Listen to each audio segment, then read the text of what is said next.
We'll pass for now. Thank you. All right. Let's make sure everything's good. All the audio levels are good here. I have sufficient storage space for these 2 massive videos we're gonna run. Audio levels are looking good. AA, let's get you independent.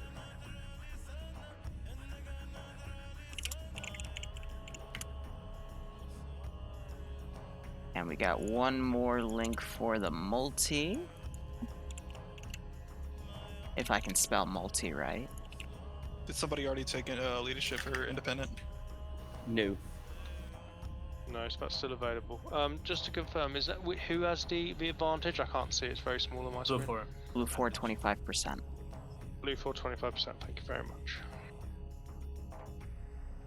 Okay, let's get Cadian on independent.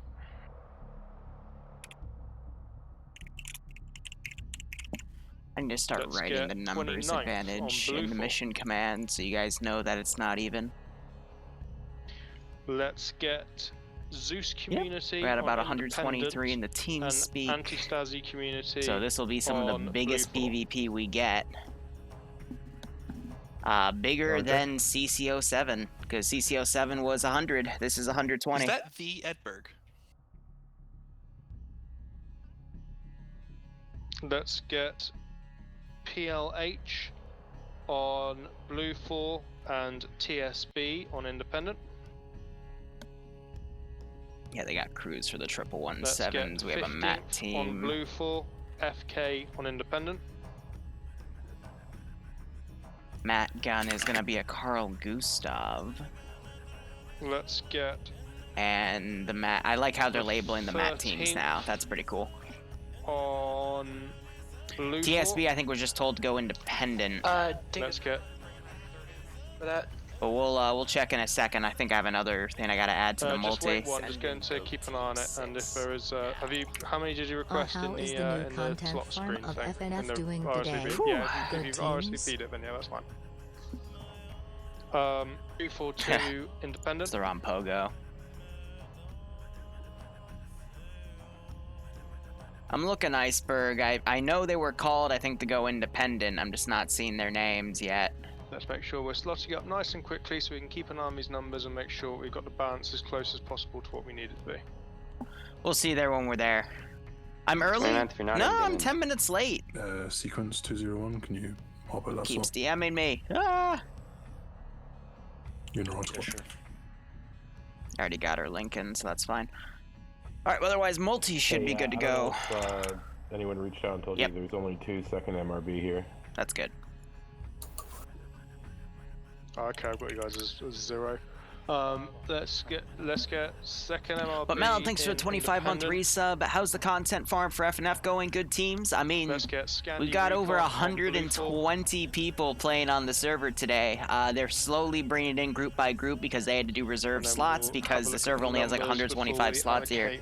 So Scandia Recon's coming in, though both groups are technically TSB, so it's weird. Nice and balanced and get the game away. We got Logan taking AT because of course he is for Blue 4.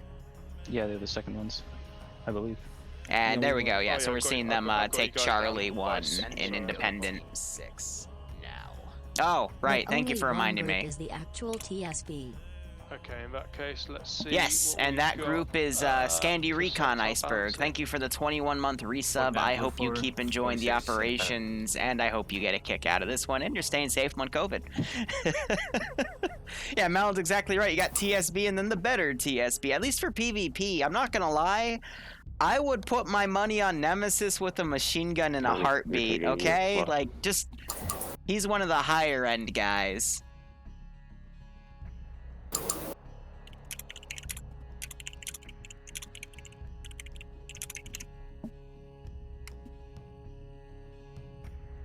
Alright. So I'm just doing a little bit of DMing to mess with people. Not yet been slotted up? But so far we're at 106. We've got 124. Now it's 123 people in the TeamSpeak. And this is going to be some of the biggest PvP I've ever seen. 3, 4. Oh, okay. Okay, so if Centaur guys can join the server, and then we'll slot you guys once I can see your numbers there. All right. Push us So up now this we way have as well. everyone else coming in, and we should see that number bump up to about 123, 124, maybe 122. If it's less than 120, I'll adjust the title. But I'm just basing off of how many people we have in this TeamSpeak channel. It should be stated that overall, there's 130 people in TeamSpeak. So But I don't think they're with gonna the numbers filter as in. They are. If the Centaur guys, let's have a look. So we got one. Sorry, can you just go for that again? Oh yeah, NA is gonna definitely be maxed out. But then Let's have a look. again, So we've last got week EU did have more 1, people than 2, NA, so we 3, might 4, we might start 5, seeing a little 6, upset there in 7, terms of shifting of how many people show up for what. 8, That'll be interesting. 9, 10. Okay, and the numbers Send in are. Goat Team 6 now. We're looking for a 13. 54. Yep. Perfect. I'll tell the okay. panty shot story In that while case, we're in can I get Jello to while we're go in the intermission or the 15-minute safe start if you want, because independent, that's from a VOD and then the rest released of you guys on about, Centaur, I want to can say get you 2 guys to get weeks blue ago. for, please? I don't remember the exact those date numbers though, which I use as designations. Also, King Yak, thank you for the tier 1 sub. That name is familiar because we raided you last night, if I remember correctly. Yeah, sorry I only brought 40 guys, man. Late night streams, I was also kind of batshit crazy because when it goes past midnight, my brain turns off, so I start like Okay, Arkle, my game's doing just some firing up. really If you wanna interesting just check things. that I mean, out, just check deficit, Twitter. I made a picture of roughly Miller stuck in a 25, and then push simulation. through with the, That was fun. Jack But thank you for the Knowles sub, man. I hope you keep enjoying the ops. Hope you I hope you enjoy this because this is gonna be massive PvP. We're gonna watch a lot of people get killed. All that one life nonsense. Bravo 1. And I hope you enjoy streaming Arma, because I know you said you were an Arma streamer too. Definitely a lot to enjoy in this silly sandbox game. You didn't have one? Yeah, but I mean, it's appreciated, man. No, I don't see how. Then you have to. Yeah, solve I those only buttons. started the raiding Hey, dude, campaign any chance you wanna hook recently. up with that Usually Echo one Don in picks 117? someone, but sometimes I pick one out. I think Don picked you out, so if you see Don, make sure you thank her. Jack Knoll, you here? Yeah. Because I'm usually too busy doing something silly to pick independent. dudes out. Dingo, do we have an extra space so that someone else from SK So they just did joined the one upgrade the with server first to one? handle this amount of We still have people, a few and the on the server. recommendation came from good. a Glad that's Bohemia a good developer. So I don't Yep. think we're gonna have any stability issues, but we should be never looking say at, never. 12 free It could slots happen. For anyone's not. And if it There we go, does, so we'll it's just have to still rely 12 on my slots for wonderful anybody who's running commentary late. skills to get us through.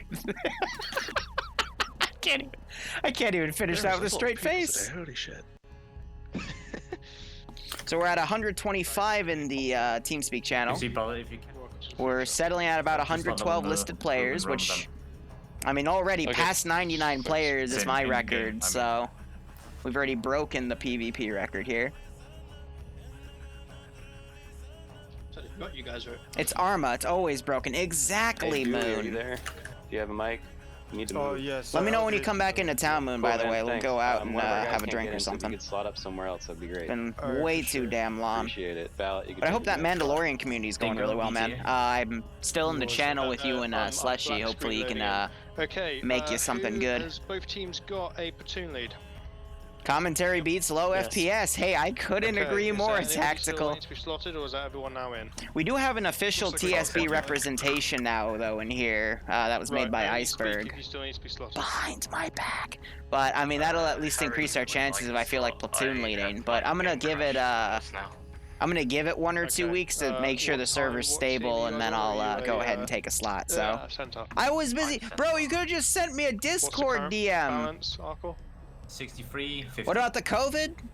Oh, I know a Okay, if you speakeasy that they stick literally on like the separate you side three with 50. three stalls to 3 stalls. It's all right.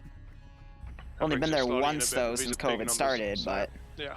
I don't really get out much. Okay, so blue for platoon, you've got 1 minute on the clock to organise your troops. Well, Ice, that's because normally Excellent. when you Thank you all message for me, joining it's me just on a this bunch of fantastic reeing about opportunity to Sins of the play Solar Friday Night Empire. Fights. I don't really have much to say except please If we're gonna have one man in Echo 1, I'd like it completely filled. All right, like so we no longer have Echo 1. still a few guys coming in. Take a quick look.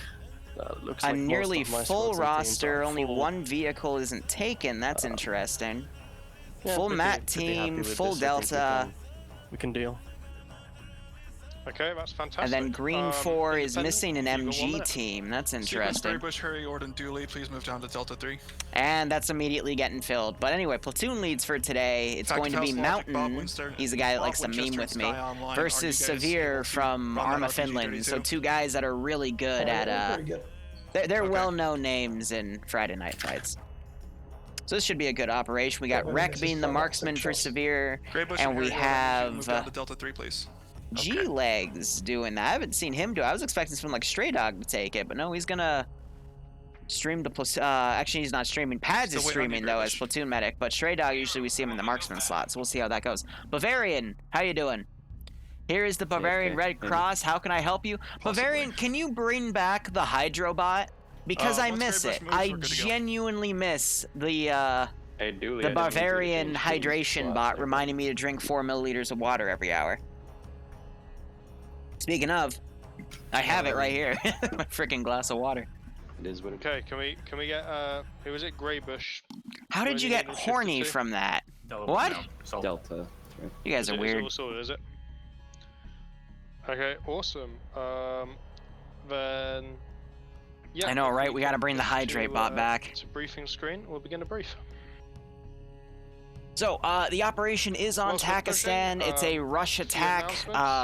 Thank you to everyone who has read the recent announcements regarding our Patreon. We now have a Patreon up and running for anyone who wishes to contribute. It's not compulsory at all, but for those of you who do, we greatly appreciate it. There are 2 bands, supporters and contributors. I believe a contributor is anything from a $1 to $15 donation, and anything from 15 above will make you a contributor. Talking about the server chat. Oh, right. Yeah, I ignore that because which will give you a there's some Discord tag weird to say shit that in you are there. who you are, and also if you are a supporter, you'll get a part of a shout out, which will come probably in the left side of Takistan. In the second round of each FNF when we get through to it. We'll do it starting from October so we can get it nice and settled. This is a nasty it's AO. Accessible via the announcements channel, and any bit you can help to support us, we greatly appreciate it, because we're at a position now where we can really grow and make this event beautiful and brilliant for everyone, and help upgrade us to the best kit that we can use. Sorry, dropped connection. I've never seen this many people in an Arma server before. 15 minutes. Still 15 minutes safe start. Alright, I'm jumping down to Casting Couch, because to explain this AO, it's really simple. Blue 4 has a bunch of assets. If you want to see those assets specifically, do the ! mission command. They're going to spawn at this little base, and they only have 2 routes to come into this kill zone of an AO. It's 3 terminal wave attack, which means they have to take terminal 1 first, then terminal 2 will activate and they can take that, and then terminal 3 will activate and then they can take that. The hack time, which means after one of them accesses the terminal, holds the enter key down for I think 10 seconds, they have to hold it for a minute and a half. During that minute and a half, an independent guy can run in. Hold on. How's the emergency call operator stay Bavarian bot? God, I never knew how much I'd miss it. I used to think it was so annoying, but you know what? I just miss it so much. But thank you, Bavarian. Or excuse me, Bavarian bot. I hope he comes back soon. But as I was saying, Independent have a 90-second opportunity to then touch the terminal, interact with it for a few seconds, or it might be an instantaneous one, I don't know. And then it'll just reset it, and then Blue 4 has to hack it again. But once the 90 seconds go off, there will be a stream period of about 10 or 15 seconds where you hear a bunch of beeping, and then a GPU will spawn, you know, stuff they drop from aircraft, right above the terminal and blow it up. And what it really is because there's no destroy texture for this, it'll spawn, and then when it spawns, the terminal will be set to hidden, and then the little thing will go off of it, so... Either way, let's make sure, get that menu to go away, make sure our tracers are on. Independent getting a cool little spawn area here where they're next to a down C-130. That's kind of cool. But independent, I thought there would be militia, but no. Okay, so the C-130 is where they, I guess, landed here with a bunch of vehicles ready for them. Nice. We got some interesting roadblocks made too. All right, but looking at independent force again, they've got the 2 Urals, the 2 Jeeps, and these are... Oh. Hold on. Oh, God, no, Larry. Have a great stream. Larry, We'll be joining please. again later after Do the not. mop. You're not making me cry again. Give you more space to write. I don't control that Bavarian. It's the bot. I can't do anything with that interface. But Larry, jeez. Right off the bat, man. Okay. Larry is slowly becoming the new Stone. But seriously, man, it's seriously appreciated. Because that money is going to go into the last college payment, which is due at the end of the month. And honestly, because I was budgeting it the other day, YouTube's money will come in on the 22nd. I think that 200 is the final chunk. So, fuck. Thanks. Like, damn, I don't have to worry about college anymore. Ah, woo! Oh, fuck. Wow. That happened. Thanks, man. Seriously, that's really kind. Nafs, get on the server, man. You should still have there should still be room, but oh, thank you, Larry. I really do appreciate it. Helps you out ever more than yeah. Seriously, man. Thank you. Jeez. Okay. Here's how I'm going to reward you guys. We'll go over the assets each side has. We'll review what each terminal looks like, and then I'll give you guys the panty shot story, okay? From that one highlight. We'll go over it again. So, I read 2 50 cal Dishkas in the menu, but it looks like they have 3, and then the technicals they have are only the 7.62 ones, so they're not going to have that much room for penetration, giggity, but they'll still be able to do some good suppressive fire. So... I mean, this is just going to be Murder Ridge here, but looking over at Blue 4, which spawn up in this base, I think they're going to be US-based. Yep, so they're, I think they're Marine-based. No, this has to be Army. I don't know. That's, whatever, they're desert-based. Let's go with that. They've got the 240 Bravos. They're always allowed to pick the scopes they want. Just only a 1x magnification, so CCO scopes, which are red dots, which also means close combat optic, or holographic sights, as we saw in that 240 Bravo. And then their AT is an MG, but it looks like the MRAPs they got are unarmed, and then those 2 lawn designations at the end are transport trucks, and then they got the 2 armed 117s. Normally, they would have a 50 cal and a 40mm grenade launcher, but because that is OP as hell to have a grenade launcher machine gun, I guess it would just be called a grenade machine gun, as GMG would indicate, they've rescripted it to be 50 cal and 7.62. So just assume the 50 cal comes from that hole and the 7.62 comes from that hole. And don't worry about the calibers. Yeah, U.S. Army with multicam, that's the term. I don't know why I had Marines in my head, it was because of the previous op. But the 7.62 Spars rifle with an MOS sights. And you also have down here Green 4. I'm going to think that their marksman has a SVD. Yep. So that's G-Legs climbing up here. I think it's railed because it also has the MOS sight, again, to try to keep it even as possible. But it looks like Independent are going to be AK-based, and Blue 4, obviously, M16-based. Now, based off the magazines, it looks like they are rocking 7.62 rifles on Independent, so a slight weapon advantage there.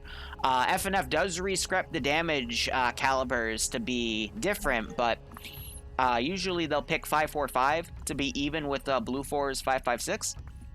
But a distinct advantage they do give sometimes is giving a faction 7.62. And again, they nerf it a little bit, but it's still deadlier than the 5.56 rounds side by side. So interesting. And then, of course, the body armor, which I'm actually not even seeing that much body armor. It's more to be vandal, like the chest rigs and whatnot. Trying to see if there's a plate right there. But it's probably all evened out anyway, so Huh, weird. But you're going to see Independent start mounting up. They have enough room to kind of defend the sides, but not enough room to kind of go up into the mountains beforehand. But with their scopes and whatnot, it's going to be very short range. But anyway, let's give the panty shot story. Well, yes, Mal, and again, 762, it does, like, without the custom scripting that FNF does, because they have a mod that redoes a lot of the config files for the guns, 762 is a lot bigger a bullet than 556, but because they rescript the ammo's damage, they make it a little more even, so it only gives them, like, a slight damage advantage. So I want to say if Blue 4... Let's put it like this. If Blue 4 is able to fire at a Russian dude and they've got even body armor, which is usually how it's rescripted, Blue 4 556 would take about 4 to the chest. Or Independent in this case with 762 would be about 3 to the chest. So, you know, just a little better. And that's a rough approximation. There's that's not the actual ratio. I don't remember what the actual ratio is, but you know, that's just to give you guys an idea of the slight advantage 762 gives. It's not much, but it is something. So anyway, panty shot story. This was a few weeks ago. I was sitting around with Bloodwing because every Saturday I try to take off so I can spend time with her. However, side note, this Saturday, so tomorrow, I will be streaming a 700th Zeus op at 8 p.m. And I'm going to try to do an op for them every 2 or 3 weeks, depending on what Bloodwind allows me to do. So we got that going for us. But I am in a Discord channel with 2 friends of mine from the 700th, Killjoy and Tiger. They're both in the Orbita Crusade thing with me, which I do late Sundays, excuse me. I just don't stream it because that's kind of, you know, me time, plus... you know, for the 5-hour sessions, I only get to do stuff for 30 minutes because it cycles through a dozen people. And I play a village idiot. But we had the Infinite Wisdom. When I say we, I think it was actually Killjoy who named the channel. She named it Panty Shots Are Us. So here I am sitting with Bloodwing watching Deep Space Nine. And I have my phone on the table.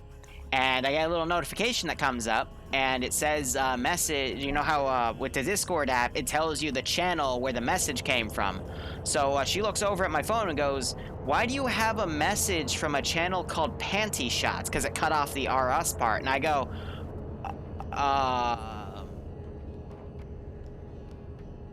you wouldn't believe me if I told you. So Bloodwing got mad at me. Very inquisitive, so I had to open the channel and show her that it was just a general talk channel, that there were no panty shots in there. Oh yeah, no, that wasn't it. It was so, you know how the channel, like, it'll say, who, like, the channel, like, what it is, and then it'll say who sent the message. So it was a message in the Panty Shots channel by Little Miss Killjoy. So, yeah, I had a lot of explaining to do there. I had to show her that it was a chat channel, and then I then quickly uninstalled Discord so she wouldn't find the real Panty Shots in a different channel, but that's a different story. My point is, when your girlfriend comes over, uninstall Discord. It'll make your life a lot easier. Or boyfriend, whoever your significant other is. Easy. Easy. Anyway, now we have to delete the VODs. Man with cake. I hope you brought enough cake for everyone. Usually the Friday night fight streams have over 100 people, so that's going to be a lot of cake, but, you know, a good Costco cake. For those of you that live in the United States, I hope you know what Costco is, but Costco cake is amazing. But that digression aside, thank you for the sub. Hope you keep enjoying the ops. Hope you enjoy the PvP. Hope you enjoy this round of Friday night fights. Hope you're staying safe among COVID-19. Hell, I hope all of you are staying safe among the virus there. And I hope you all enjoy these 120 plus people killing each other round after round for our amusement.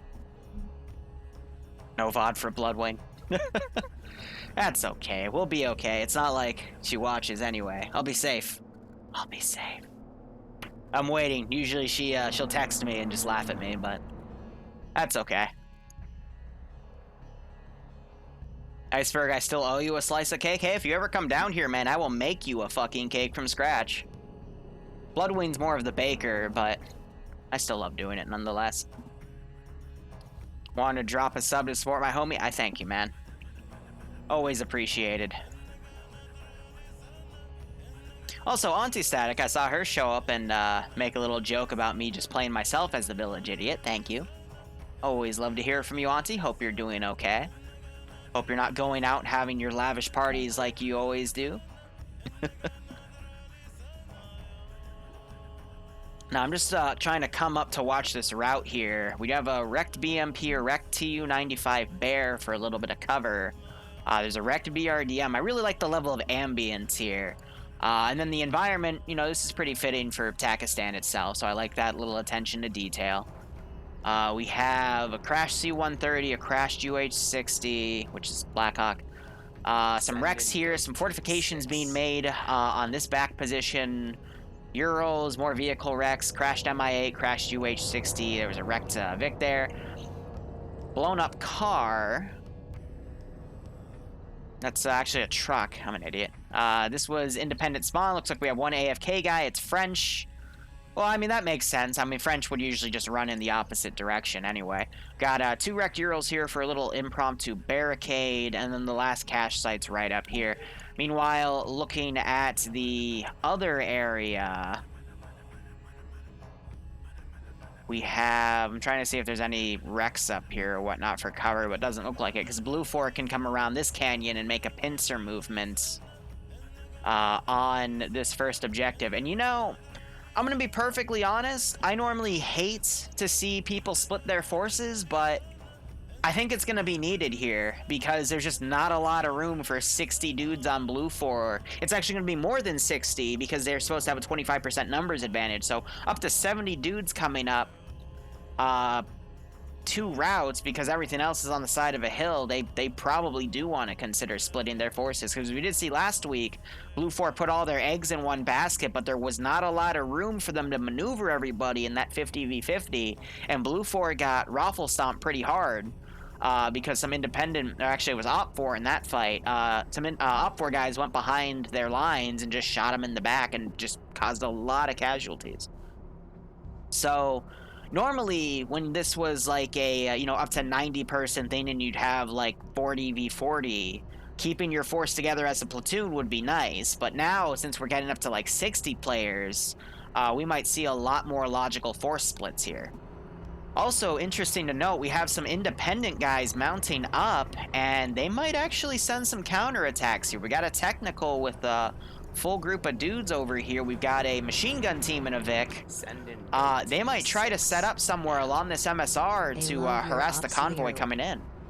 But I think that's why they gave, and when I say they, I mean the mission maker gave Blue 4 1117 here, because the gunner isn't exposed, so these can be used as recon Vics to hopefully shoot and eliminate any Delta teams that set up to take on Vics. Now, quick clarification here for anyone who's brand new. All of these number designations, I'm going to quickly go over them. So first off, you have Platoon HQ. That's where you'll see, you know, Ground Command, 2IC, Platoon Medic, and the Marksman.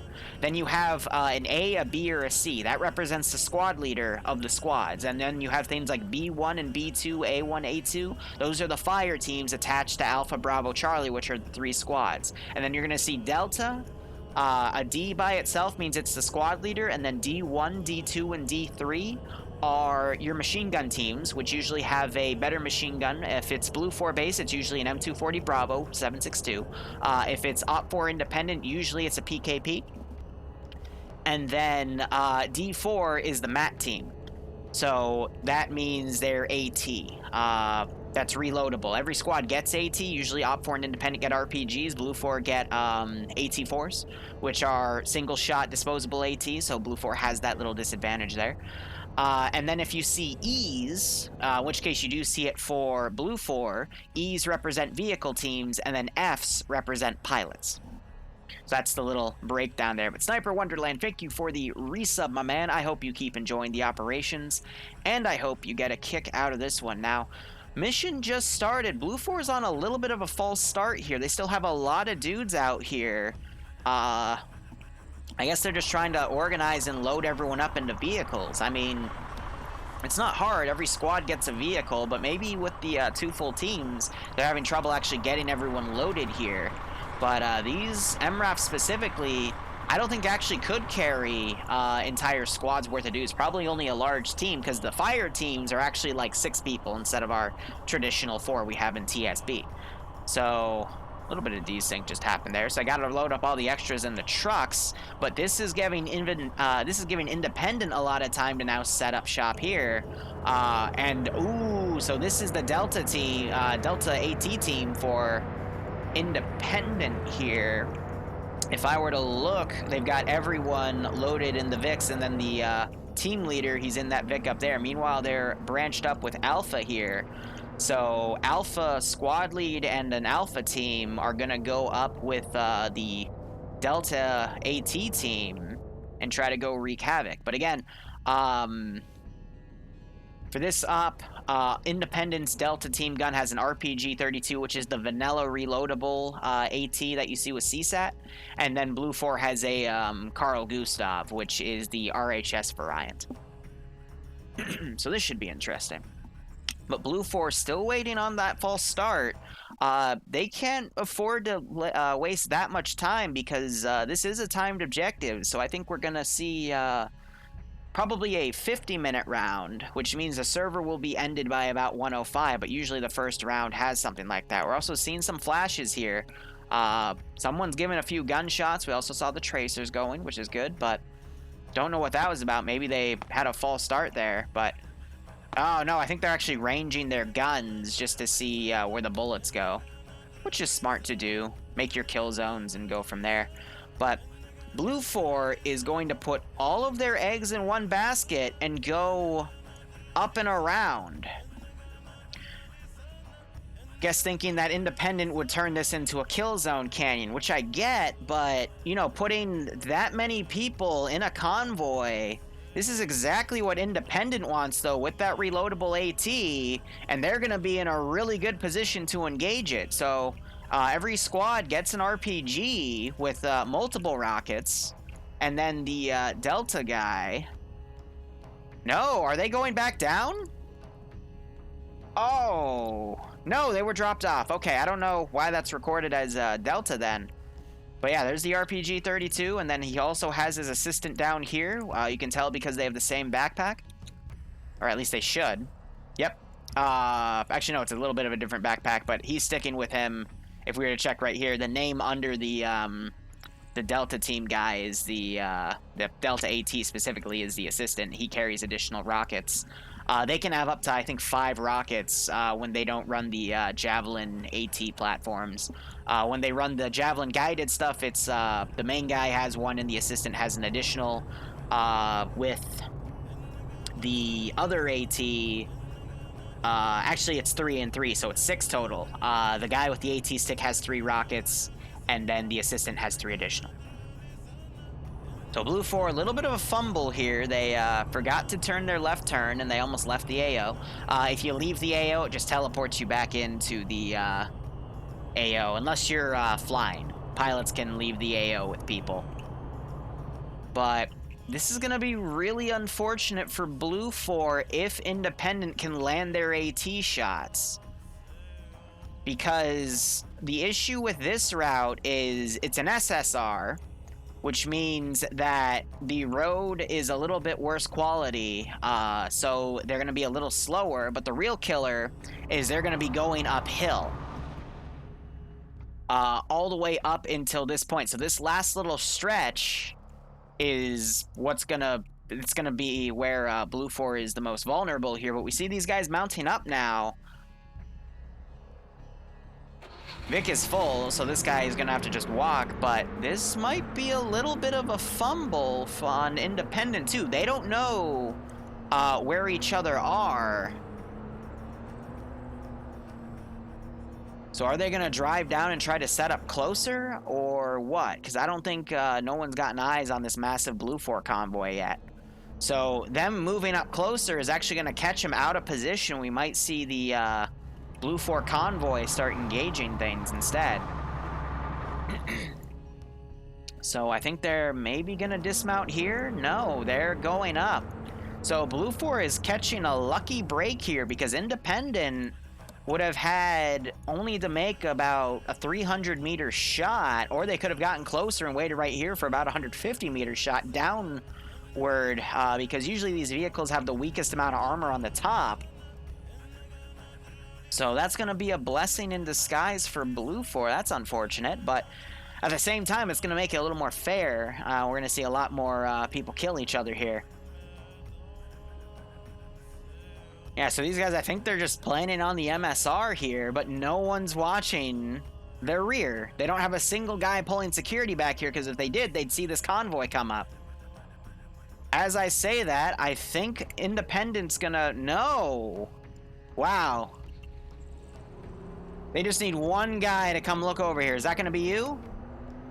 Is it gonna be Log? Alright, who's this? Royd, he's gonna be able to see it. Yep. No, he's looking too far to the right. Hold up, no, you gotta see it now. Yeah, there we go. He just stopped and looked at it. That is the entire convoy, and he's running back. So now Independent have to scramble here to get something set up. We got another guy running down. He just took a few steps back, realizing that that entire convoy's right there. Independent now knows where Blue 4 is. If they're diligent, they'll know that these are all of the vehicles that Blue 4 had. So they need to now reposition. I would mount up in that Vic, and I would set up right here. Because this is the point. This is that last little stretch of uphill, but this is also the closest you can get to that convoy. Or pull back and just set up behind one of these rocks and just AT the Vics as they go along. Because at this point, if you're an AT guy, you want to make trades. You don't want to try to kill everybody. You want to try to specifically aim for the 1117s to nullify that Blue 4 advantage. Because on an infantry fight, the defenders usually win. AT going out. Shorts, and that one I don't think hit. It hit a little behind the Vic, but now the 1117s are going to look to the right. We're seeing some vehicles doing some dismounts here. Heard another AT rocket launch. That one looks like it made a hit. Yep, that vehicle is now damaged, but now you're going to see a lot of fire go uphill. Another AT hit on this vehicle as well. But they're not aiming for the softer vehicles that would have done a lot more damage to the infantry. So a little bit of a misplay by those AT guys. Because MRAPs is, God, what do they stand for? Mine... Something ambush protected. Basically, it means it's able to survive AT hits and whatnot. Mine resistant ambush protected, exactly. So that's the second AT round going off on that MRAP. Another AT round went on this MRAP. And we're already seeing the casualties mount. So it took a few multiple hits. I would have aimed for the trucks instead personally, because one hit would have cooked it. But, I mean, as long as they're repeating those shots and getting those kills in, that's what you wanted to see Independent make here. Now we're starting to see the 1117 do a risky play, trying to go uphill here. I still believe that... Oh, no, the MAT team gunner died. So they need to grab his AT and continue firing. At least the assistant does, because he should have at least 2 more missiles left. I'm not sure where the squad-based AT guy is. Seen a few dead Independent guys here, but for the amount of damage they did in forcing Blue 4 to dismount all the way over here, that's going to buy Independent more time to run the clock down, which is already about 10 minutes in. We have another AT guy coming up, but it's going to be a little too late. But then again, he might be able to get some good flanking shots on these 1117s if he's quick enough. But him running the distance here, his stamina is going to be low. His aim's going to be very wobbly doing that infinity pattern. So he might be able to get a shot here, because I think the 1117s are only going to be focusing on attacking what's uphill. But it looks like a vehicle is mounting. They're trying to grab who they can. We see a guy grab that MAD AT weapon. I believe that is the assistant. Yep, because Bob went down. So good target priority for Blue 4 here. But comparing the amount of skulls, we just had another skull up here. A little bit of a close firefight here. The Delta team lead for the Delta 4 team sacrificing himself. Managed to get one down, but not a kill. And meanwhile, the AT guy, he is now stopping because he is fearful of what's up there. But if he PIDs the audio of that vehicle's gunfire, he might be able to still come up. But instead, he is trying to engage infantry directly. That is not the smartest idea because he's a little speck. And from this range, he's actually pretty easy to make out, that little dot right there. Because these little shrubs only render so far, but Alpha's cutting their losses, loading a few guys up and driving down. That's a smart thing to do right now, just because of the sheer amount of damage they've done. But Independent, that guy really, if he repositions here, he could get some good AT shots on, but he just blew his cover, and he's going to be caught out in the open. He's crippled. He's done. Tries to get that AT out, fires over them. Oh, if Hippie only waited. People, they get a little bloodthirsty seeing all these dudes, but if he waited just a few more moments, PID'd the audio of those vehicles, he could have snuck in as those guys were all tunnel visioned up on that hill and potentially taken out one or even two of those 117s, which would have completely nullified Blue 4's main advantage here. So a little bit of a misplay there, but otherwise, so far so good. Let's look at the amount of casualties we have on both sides. So Alpha took a significant amount of casualties here, 5 down. Hippie, I don't know what he was a part of, but the entire Delta 4 team is also down. So I hope someone was able to get that AT. No, it was left behind. That's unfortunate. So Independent has lost their AT. Maybe a Blue 4 guy will pick it up. And we also lost Hippie from Charlie 2 team. Meanwhile, scrolling up to Blue 4. Oh, this is one of the vehicle guys, Limozo. He might grab that AT stick. Meanwhile, we're also hearing Blue 4 engaging some guys up on this hill. But I think they're going to be forced to pull back. This was the 3 guys that drove back, by the way. So some smoke grenades being popped to try to cover the Vic. No, the Vic is down because it hit a shrub too hard and broke its front wheels. Oh, I love this game. Silly shrubs. But anyway, looking at the Blue 4 casualties, we have a Delta guy down. He was the assistant for Misu for that Delta 3 240 team. We have 2 guys in Delta 2 down, which are...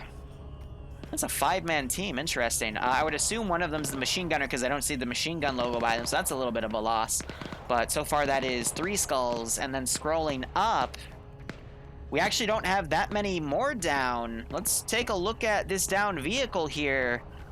So this is where those casualties were taken. There was a lot more guys down, but I think a medic was actually able to come up and get a lot of dudes up. So if we're talking asset to asset loss, Independent has a victory here because they slowed Blue 4 down, but Blue 4 has a victory in terms of numbers because they've caused a lot more casualties on the Independent side than the Blue 4 side, and Blue 4 does have that 25% numbers advantage here, so I don't think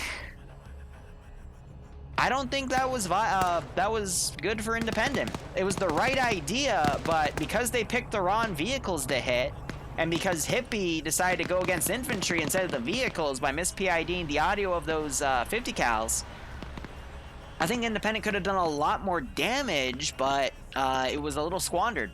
Right idea, though. Definitely the right idea, but Blue 4 was able to just quickly adapt and get more kills, which isn't something Independent wants because Independent, again, has less people.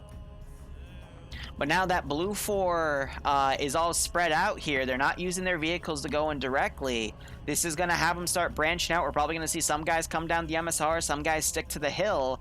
The next biggest issue Blue 4 is going to run into are these massive kill zones of coming down the hill here with only a limited amount of cover. The saving grace that they're going to get is the 117s being able to give them supporting fire. And one of the hardest shots you can make with AT is uphill, especially at this degree of uphill, either up from, let's say, this house to up there because there's less distance, in the sense of you got to accommodate for the fact that you're firing up on elevation, so gravity will be pulling down the round as well as, you know, how do I say this? You know a triangle in the trigonometry you had to learn as a kid? And the a squared plus b squared equals c squared? You gotta make that calculation firing uphill. So we're gonna have to see some trigonometry done by Independent, and since most Arma players don't really have common sense, that's gonna be very, very difficult. So especially if they if the 117s come up to these hills, which are going to be a much bigger arc here, and since the RPG 42 was lost by Independent, they're going to have to rely on the RPGs that the squads have, which is going to be difficult because those have a maximum range of detonation of about 500 meters. But looking over here, we have a machine gunner. No, this was just a regular rifleman with AT.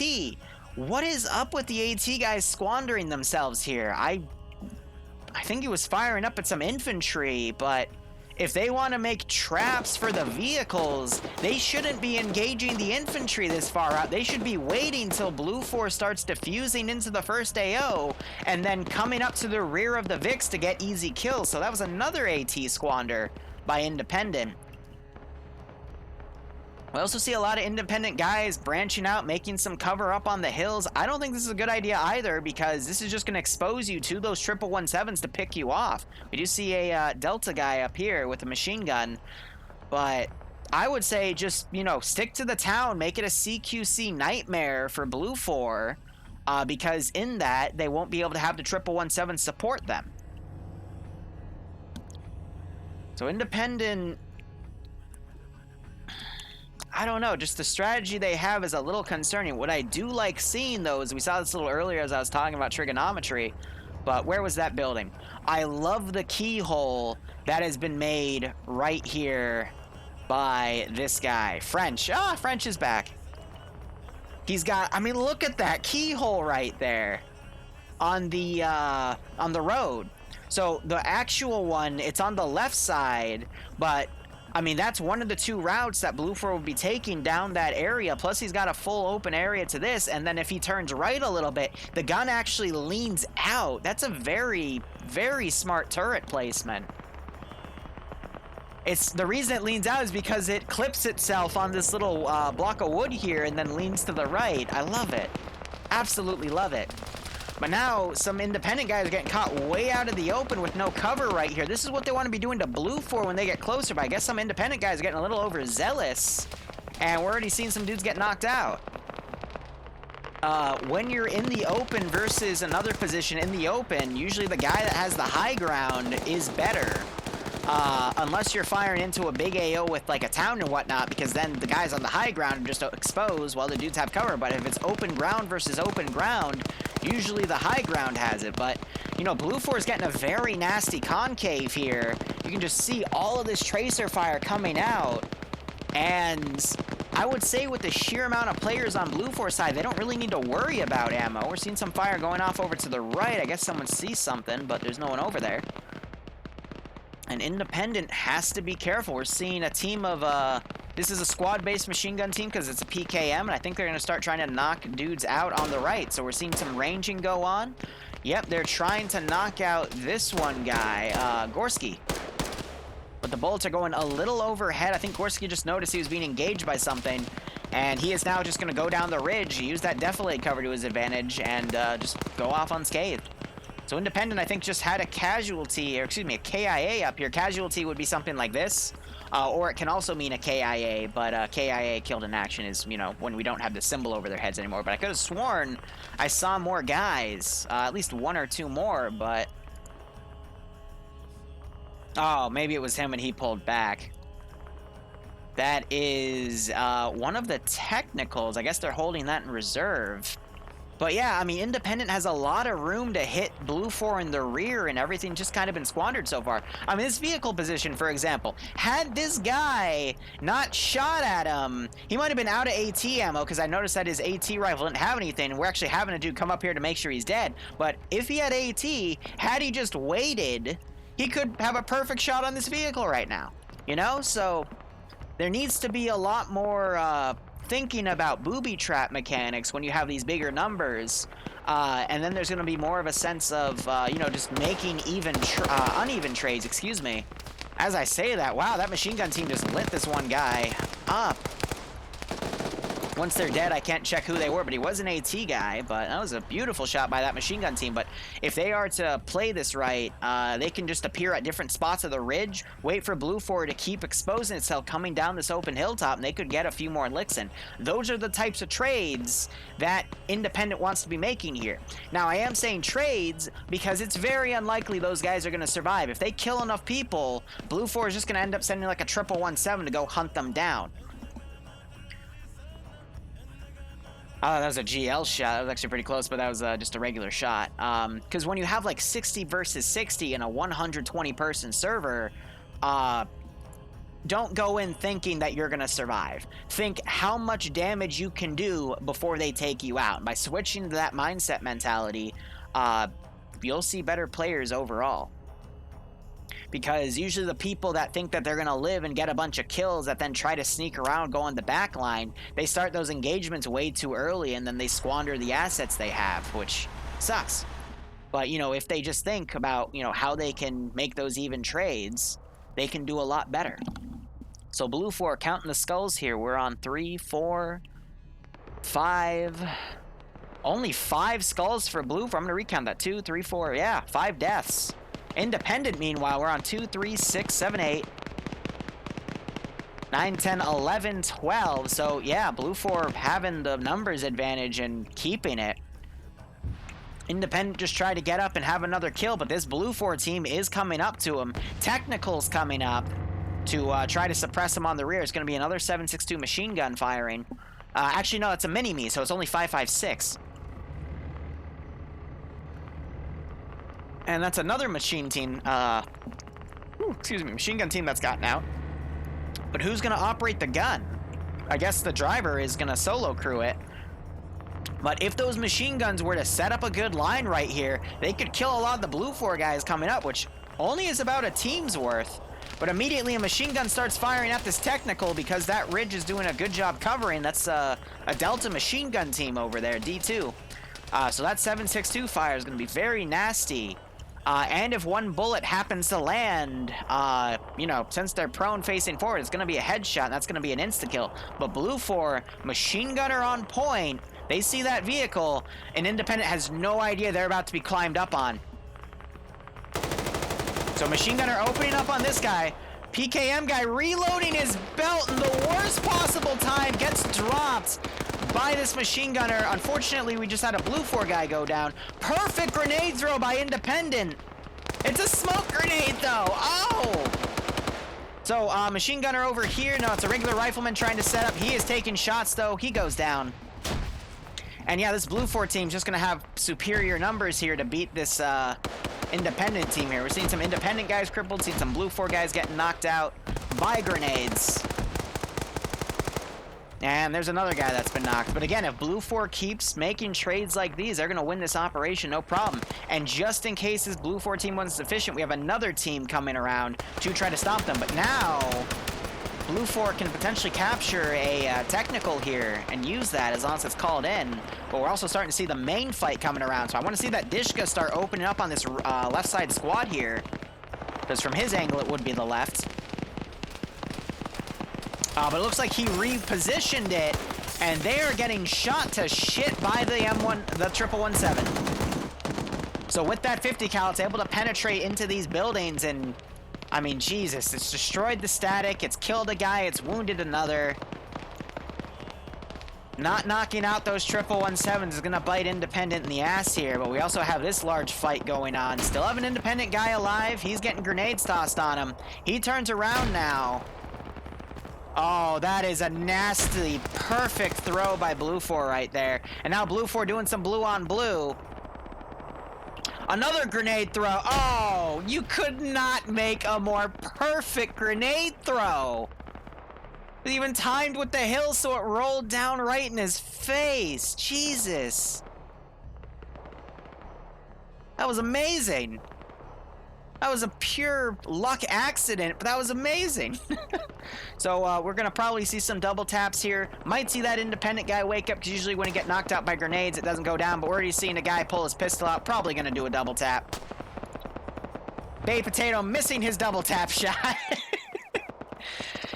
One pistol shot unless you kill him and you see that, you know, his body goes out of one of the 5 downed ace animations, never assume that they're dead, because a single pistol shot isn't gonna always kill them. Even if it's to the head, they can still wake up. So, best ways to check if they're not dead is A, does the body have physics? If it still has physics, aka if you walk over it and you're not able to walk in it, looks like you're walking in place while you're in front of it, it's still alive. Kill it. 2, if you go up to the body and you don't get an inventory icon of those 3 little lines with the, it's like a 5.56 base rifle, an M16. If you don't see that, that means he's still alive. Shoot him until you see that, and then his body will also do a little ragdoll to indicate he's dead. Oh man, so this position's getting hit. The PKP guy died first. Of course he did. Oh, we have another guy down there. But those are the assets that Independent doesn't want to be losing. But really, the most important thing they got to work with here are the destroying those 117s. And now you're having a bait vehicle come down for Blue 4. Just checking to make sure this building's okay. But Independent, I mean, with how Blue 4 is getting this big concave out, it's just going to be a slaughter. We got one 117 down here. We got one up there. It's boxing in Independent, and Independent, they desperately needed to knock those assets out, but now it's going to be pretty much like shooting fish in a barrel. So if I was in one of those 117s right now, I'd be feeling pretty good about myself. Now, of course, I say that, but at the end of the day, it is going to fall down to the PvP inside the town itself. And I'm going to cite Audrey Hotto's case 2 weeks ago. His team got fucked in that 3-way fight, and then that guy went officially 21 kills and 0. I watched it back. There were 2 times he downed someone and the points didn't count. So he was at 21 kills instead of 20. So we might see an Audrey Hotto Rambo here, but with those 117s, it's going to be tough for Independent. But you never know. What Independent also needs to think about is, are they going to try to pull people back and do the wave defense? We see a Euro setup right here. However, with those 117s getting close, I think Independent just needs to make it stand right here, because the amount of Blue 4 guys that are still up, which they don't know about, by the way. That was an RPG that just landed close to that 117. I will say the guys that utilize AT and RPGs are really good at it in this community. We're seeing Independent guys pulling out from this position. More AT just came in, but it was against infantry, which isn't going to do that much damage to them. But we're also seeing, actually, I'm seeing a lack of explosive traps. Independent would, I didn't see if they had demo specialists on their teams. I am seeing it for Blue 4, though. That little triangle right there. But I'd be curious, like, Independent, this would have been a perfect place to put explosive traps down, because there's only 2 routes that Blue 4 can come in on. And with 60+ players, about 70 actually, for the sake of, you know, that 25% number advantage, it would have been, I guess, common sense to make those traps, but I haven't seen any go off yet. So maybe they're waiting. Let me check in the cache building here. Maybe there's one in here to bring the building down. But I'm not seeing it.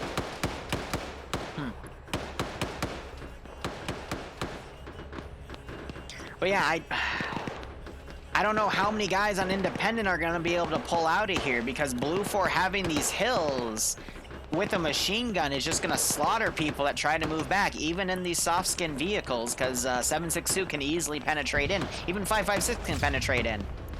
And we just had some sort of AT launch come up to this Vic, but it was a miss. Another AT launch came in, and I think that was another miss. So this is the type of PvP you want to see, though, that Independent makes. They only have a few guys in here, but they've knocked 2 guys out. I'm assuming there have also been some casualties in a few spots. You can see the Delta Team gun making it up here. Probably some AT that was spent went into this building. But yeah, we do see men down. Some dude's trying to desperately bandage. That Grenadier round just knocked that one Independent guy out. The issue with this strategy, though, is once they know the building you're in, they're just going to fill it with a lot of ordnance to get you killed. Numbers-wise, I'm not even going to count it. Blue 4, we're seeing a big chunk of skulls here, but look at all the skulls on Independent.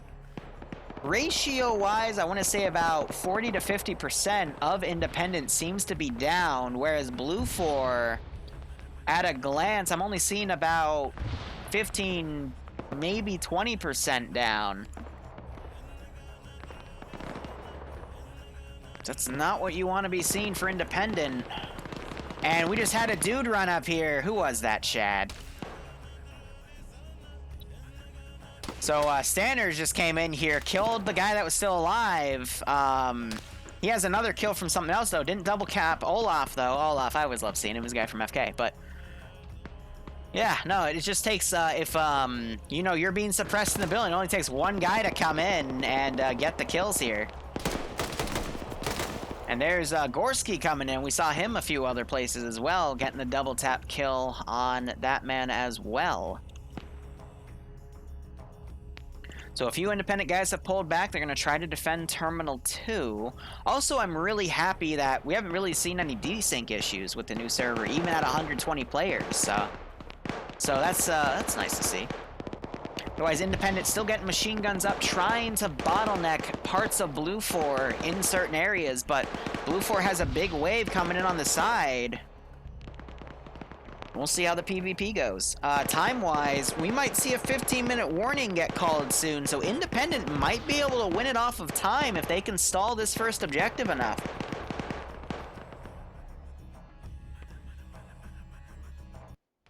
When we see that 15-minute warning go down, basically Blue 4 has to get both of these terminals, wait for the 1 minute 30-second timer on each to go off, and then they have to touch Terminal 3. And as long as they can do that, then it'll go into overtime. There is a Carl Gustav shot going off on this building. This Delta team here, they know that if they try to leave that building, they might get smoked, so... At that shot, I would just pop a few smoke grenades and go into another building, you know, keep moving around.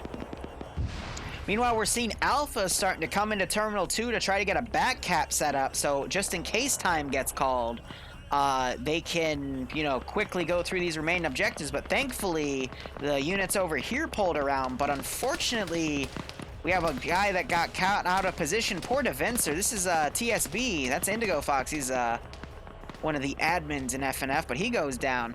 Speaking of which, where's TSB? They were in a Charlie squad, right? So Moxie is still alive, Galil's alive with him, Risen Kill is dead up there, we have Slushy and Devenser. Devenser woke back up, cool. And then, where is Scandi Recon? The other TSB group. Nemesis is dead up there.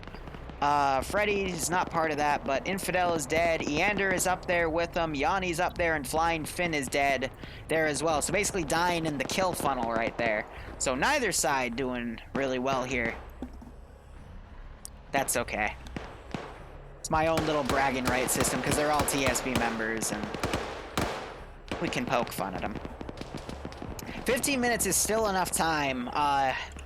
We'll see in about a minute and a half if that, you know, 15-minute timer is called, but all Blue 4 needs to do is just move that 117 up, get some more kills in here, and rush some infantry down. But Blue 4, in dividing their force here, because this force has been mainly shot to shit, Blue 4's numbers are starting to look pretty thin because they had a large amount of casualties coming down this area, so Independent might be able to bounce back from the brink here, but the real worrisome aspect for Independent is this large chunk of Blue 4 guys coming in. But again, it's only going to rely on that PvP, and we do have a Delta team up here trying to suppress where they can, but Blue 4 is definitely looking a little more spread thin here. Now, if Independent guys can capitalize on the fact that this is all open terrain, they could actually stop this assault by Blue 4 Alpha, which we're already seen, you know, some people going down. But Independent might just be able to clutch this.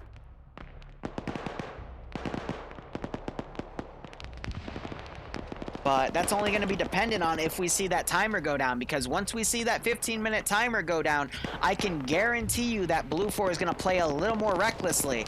Speaking of reckless, we have a Blue 4 guy, Standers, with 4 kills already. He is going to come in here. Let's watch his first-person perspective. He's going to clear this building out.